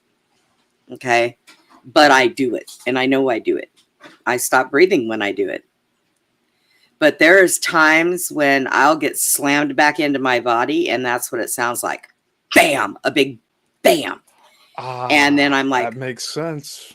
So your body might be trying, your soul might be trying to go astral travel, but Steve, drop your pride. I'm serious. Drop your pride, and it'll be able to go. Did you lose time? Yeah, Steve, did you lose time, Steve? I don't know. The July 12th is coming up pretty quickly for me, so it seems like the time in the past like week has gone by like nothing. But in terms of like last night, if you had time frame, it's hard to say. It's really hard to say. There was a reset or a timeline reset, Yeah. You may have lost a little bit of time. Because I've been up like some of these nights. Like last night, I was up from like at least till like 2:30, but it felt like I went to sleep at 4.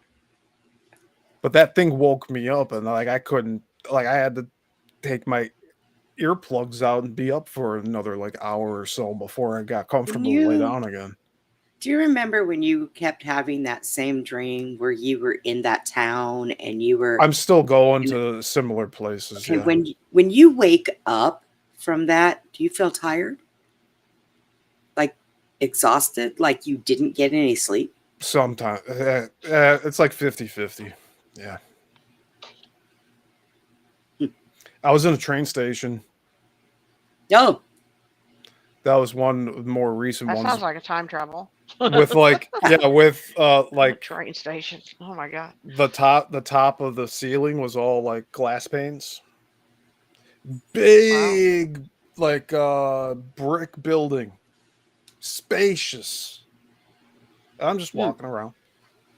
Train station.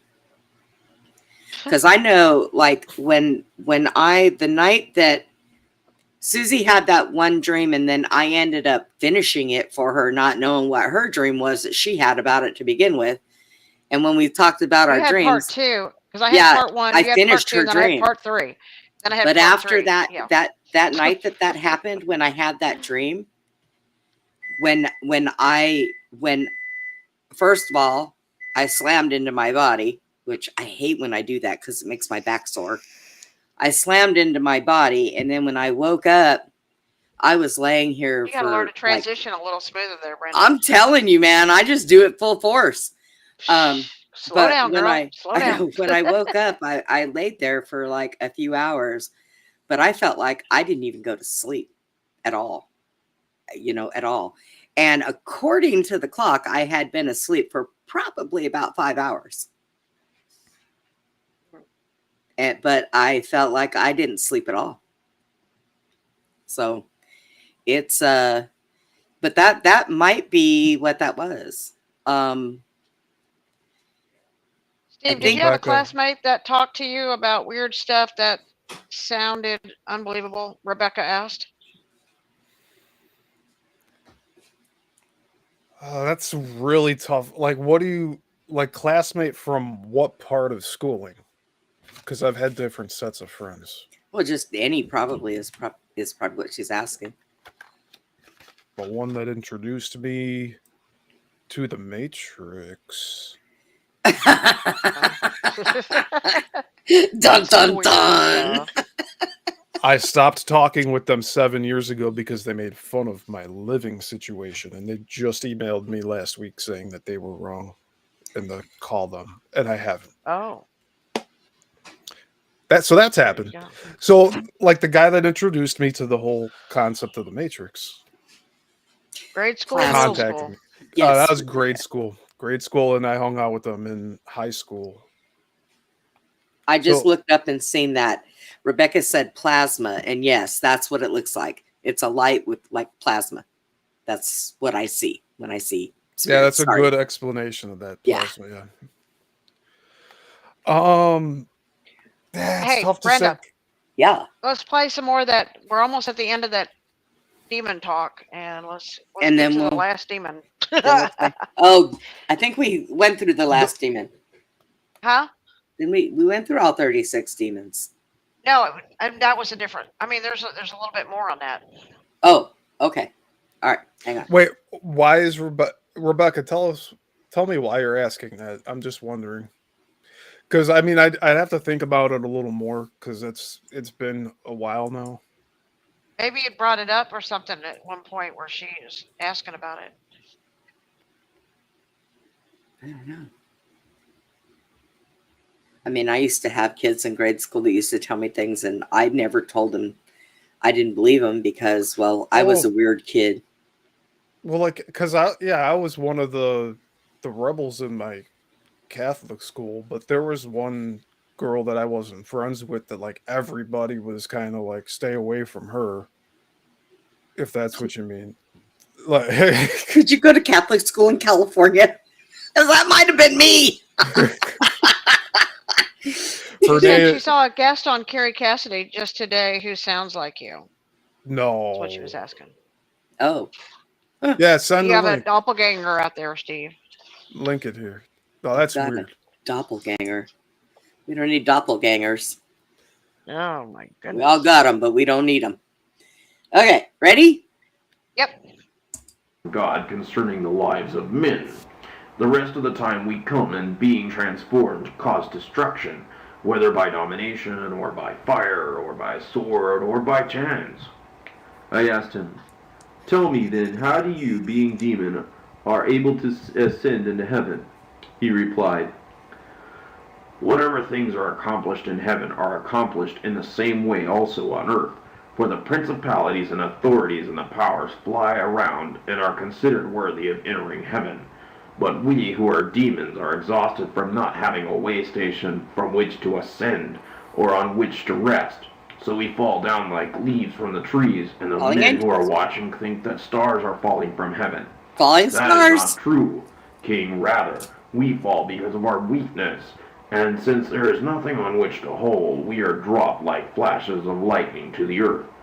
We burn cities down and set fields on fire, but the stars of heaven have their foundations laid in the firmament. When I, Solomon, heard these things, I commanded the demon to be kept under guard for 5 days. After 5 days I summoned the old man, but he did not want to come. Then when he did come, I saw that he was depressed and mourning. I said to him, "Where is your son, old man?" He replied, "I have become childless, O king, and without hope. I keep watch at the grave of my son." Upon hearing these things and knowing that the things which were spoken to me by the demon were true, I glorified the God of heaven and earth. Now when Sheba, the queen of the south, saw the temple I was building, she thought it was marvelous and contributed 10,000 copper shekels. She entered the inner part of the temple and saw the altar, the cherubim and seraphim overshadowing the mercy seat, the 200 gems glittering from the various ornaments of the lamps, and lamps also decorated with emeralds, hyacinth, and lapis lazuli. She also saw the silver, bronze, and gold vessels and the bases of the pillars entwined with bronze, wrought in the pattern of a chain. Finally, she saw the bronze sea, which was supported by 36 bulls, and all were busy working in the temple, of pay amounting to 1 gold talent apart from the demons. The king of Arabia, Adarches, sent a letter containing the following. King of Arabia, Adarches, to King Solomon, greetings. I have heard about the wisdom which has been granted to you, that, being a man from the Lord, there has been given to you understanding about all the spirits of the air, the earth, and beneath the earth. There still exists a spirit in Arabia.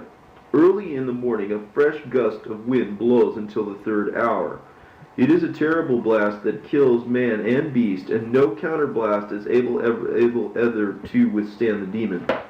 I beg you therefore, Like a tornado. since this spirit is like a wind, do something wise according to the wisdom which has been given to you by the Lord your God, and decide to send a man who is able to bring it under control.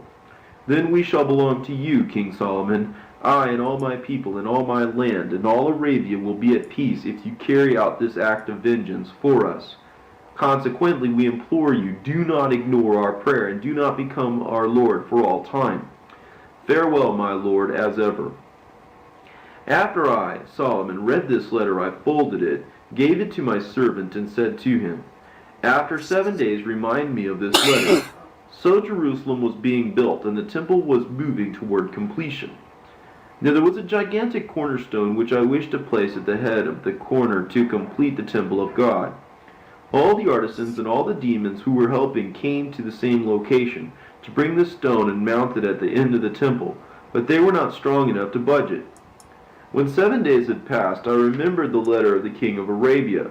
I summoned my servant boy and said to him, Load up your camel, take a leather flask and this seal, and go up to Arabia to the place where the spirit is blowing. Then take hold of the wineskin and place the ring in front of the neck of the flask against the wind. As the flask is being filled with air, you will discover that it is the demon who is filling it up. Carefully then, tie up the flask tightly, and when you have sealed it with the ring, load up the camel and come back here. Be off now, with blessings. Then the boy obeyed the orders and went to Arabia. Now the men from the region doubted whether it was possible to bring the evil spirit under control. Nonetheless, before dawn, the house servant got up and confronted the spirit of the wind. He put the flask on the ground and placed the ring on its mouth. The demon entered the flask and inflated it. Yet the boy stood firm. He bound up the mouth of the flask in the name of the Lord Sabaoth, and the demon stayed inside the flask. To prove that the demon had been overcome, the boy remained 3 days, and when the spirit did not blow any longer, the Arabs concluded that he really had trapped the spirit. Then he loaded the flask on the camel. The Arabs sent the boy on his way with gifts and honors, shouting praises to God, for they were left in peace. Then the boy brought in the spirit and put it in the foremost part of the temple. The following day, I, Solomon, went into the temple, for I was very worried about the cornerstone. Suddenly the flask got up, walked for 7 steps, and fell down on its mouth before me. I was amazed that even though the demon was entrapped in the flask, he had the power to walk around, and I ordered him to get up. Panting, the flask arose and stood up, and then I asked him, saying, Who are you? From inside, the spirit said, I am the demon called Ephipas, and I live in Arabia. I said to him, By what angel are you thwarted? He said, By the one who was going to be born from a virgin and be crucified by the Jews. Then I said to him, What can you do for me? He responded, I am able to move mountains, to carry houses from one place to another, and Tornado. overthrow kings. I said to him, If you have the power, lift this stone into the beginning of the corner of the temple. But he responded, I will raise not only this stone, king, but with the aid of the demon who lives in the Red Sea, I will also lift up the pillar of air which is in the Red Sea, and you shall set it up where you wish. When he had said these things, he went in underneath that stone, lifted it up, went up the flight of steps carrying the stone, and inserted it into the end of the entrance of the temple. I, Solomon, being excited, exclaimed, Truly the scripture which says, It was the stone rejected by the builders that became the keystone has now been fulfilled, and so forth. Again I said to him, Go, bring to me the one you said would help lift up the pillar which is in the Red Sea. So Epaphras went off and brought forth the demon, and both transported the pillar from Arabia. However, having outwitted them, because these two demons could have upset the whole world with one tip of the scales, I sealed them around on one side and the other, and said, Keep watch on them carefully. Thus they have remained holding up the pillar in the air until this very day, as a proof of the wisdom granted to me. The enormous pillar was suspended through the air, lifted up by the spirits, and thus from below the spirits appeared just like air lifting it up. When we looked intently, the lower part of the pillar became somewhat oblique, and so it is to this day. Then I interrogated the other spirit, the one who came up out of the sea with the pillar. Who are you? What are you called, and what is your activity? For I have heard many things about you. But the demon said, I, King Solomon, am called Abezethebu, and one sat in the first heaven, whose name is Ameluth.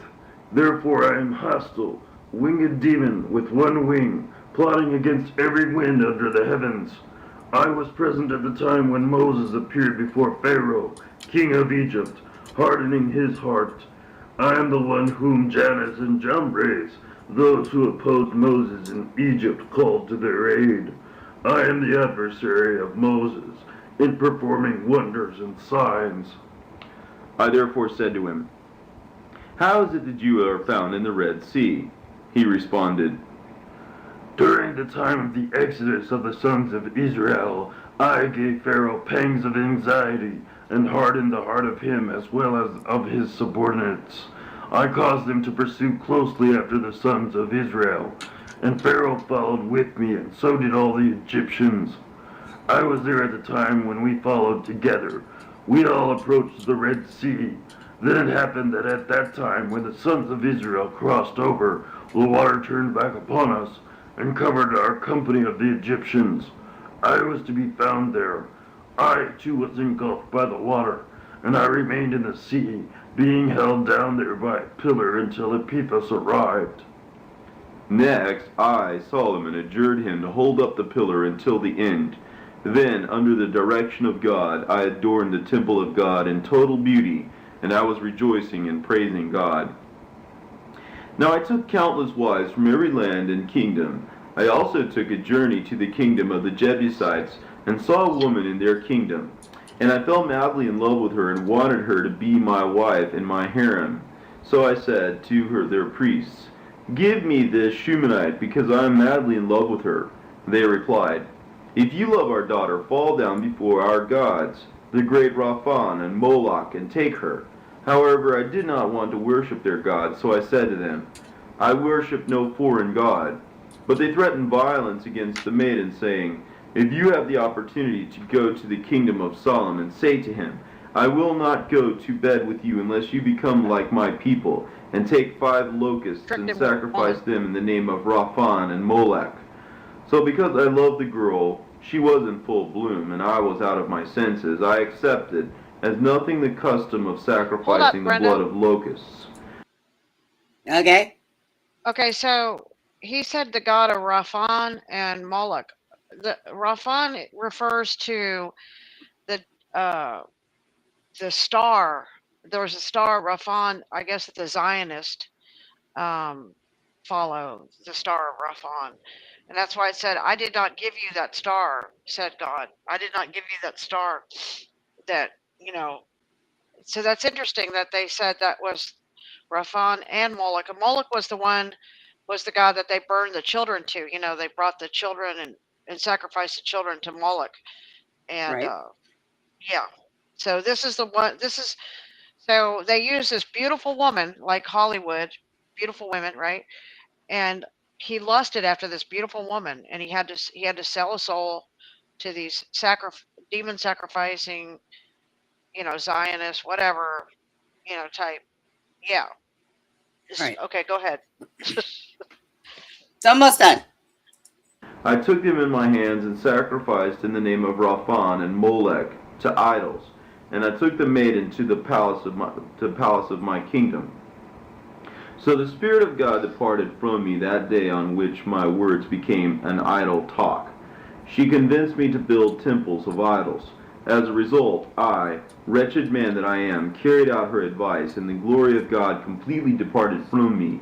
My spirit was darkened, and I became a laughingstock to the idols and demons. For this reason I have written out this, my testament, in order that those who hear might pray about and pay attention to the last things, and not to the first things, in order that they may finally find grace forever. Amen.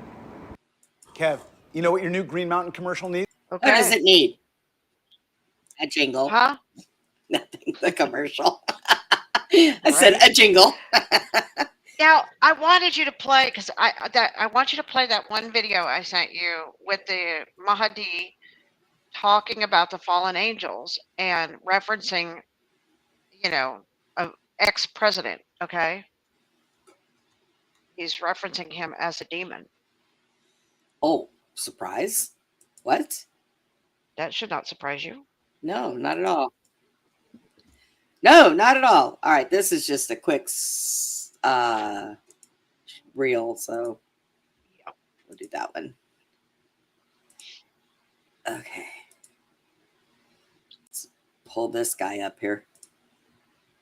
Many of the rulers of the world that are appointed as kings, that these are actual incarnations of fallen angels. And we see the episode in the New Testament of the temptation of Jesus Christ, where the devil gives him an opportunity to be like those other rulers, to be given authority by Satan as proof that he is the one who appoints his close ones, the fallen angels, as rulers and leaders over the earth. And we have explicit words from the Imani of the family of Muhammad, Imam Ahmad al-Hassan salam, in which he says that, for example, one of the fallen angels was an angel by the name of Sharsharan, and he's a very close devil associate of Lucifer or Iblis, and that this individual, this fallen angel, incarnated in the form of George W. Bush. There you go.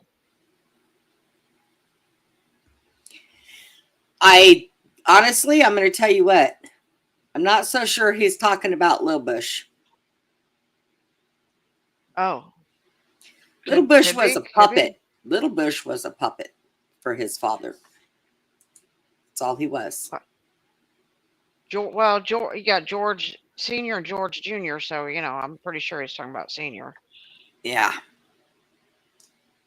Yeah, he's an actual fallen demon, which we He's all know he was, something, all right. or is. No. George H.W. Bush is senior. That's the father of Little Bush. Little Right. Bush is W. W is W. Okay. But George they're still it's Bushes. George H.W. Bush and then George W. Bush. But Both George Bushes, yeah. But what I'm saying is I think he was a little confused, because I know for a fact that Lil Bush, he was his father's puppet. Yeah. Or no, his father was his puppet. Like, he did the things that Daddy told him to do. If you guys think that Little Bush was the one that was the problem with 9/11, it was not him. he pulled out the order. The orders were pulled out by his So father. Yeah. we're trying to say we just watched this random ass clip just now, in my opinion. It said W. Bush. W is the little. They're the both kid. W. They're both W. No, they're not. HW is the father of W. HW is different than W. Oh. W Okay. is the 911 person. His father was the one who put out the order. His father was still up there with him. Father was CIA before he was, president. Yes, he was. Then he was a child rapist. Oh, did I say Yeah. that out loud? Oh, whoops. Well, I have, I have two good friends that have had, been mishandled by him. Yeah. So to me, he was more of a demon than his son was. His son was just following orders. We don't know all the backstories either, though, Brenda. So we're just guessing at this point because there might be some So horrific why did backstories. we just watch that reel? Because he is referencing fallen angels To the people in power. as human. Yeah, as politicians, basically. Right. The people in power. Just everything we were talking about. Yeah. All of it. Mm-hmm. What is that? Okay.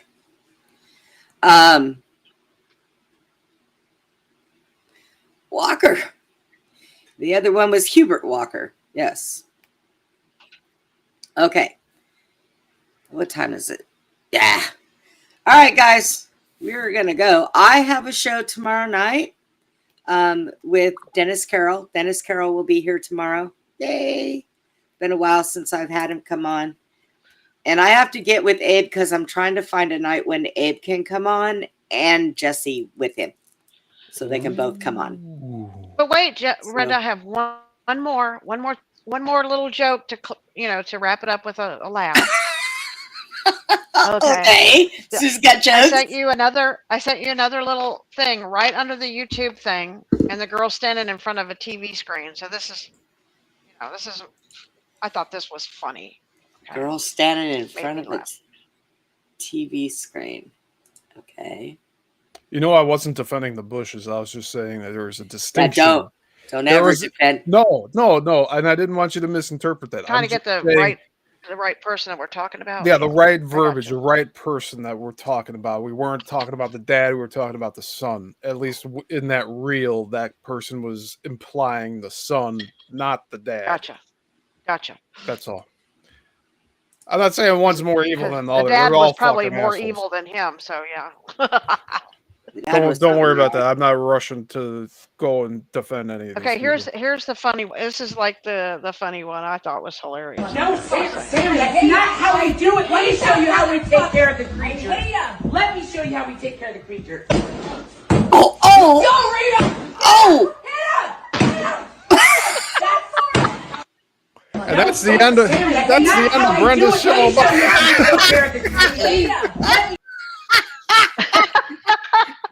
The very last episode of Beyond the Box. See you guys.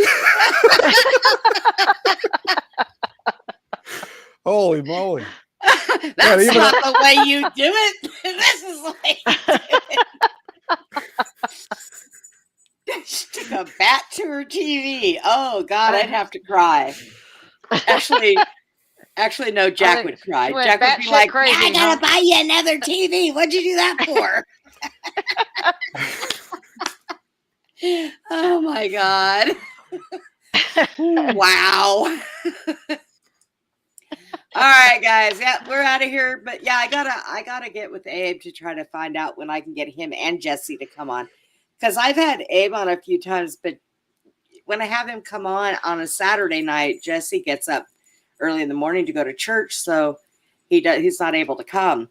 But I would like to have them both on because, yeah. There you go. I would. But anyways, all right, guys, we're going to get out of here. We'll be here tomorrow night, 8 o'clock Central Time with Dennis Carroll. And we will see you then. Good night, And everybody. like always, everybody, please be kind to one another. Have a good night.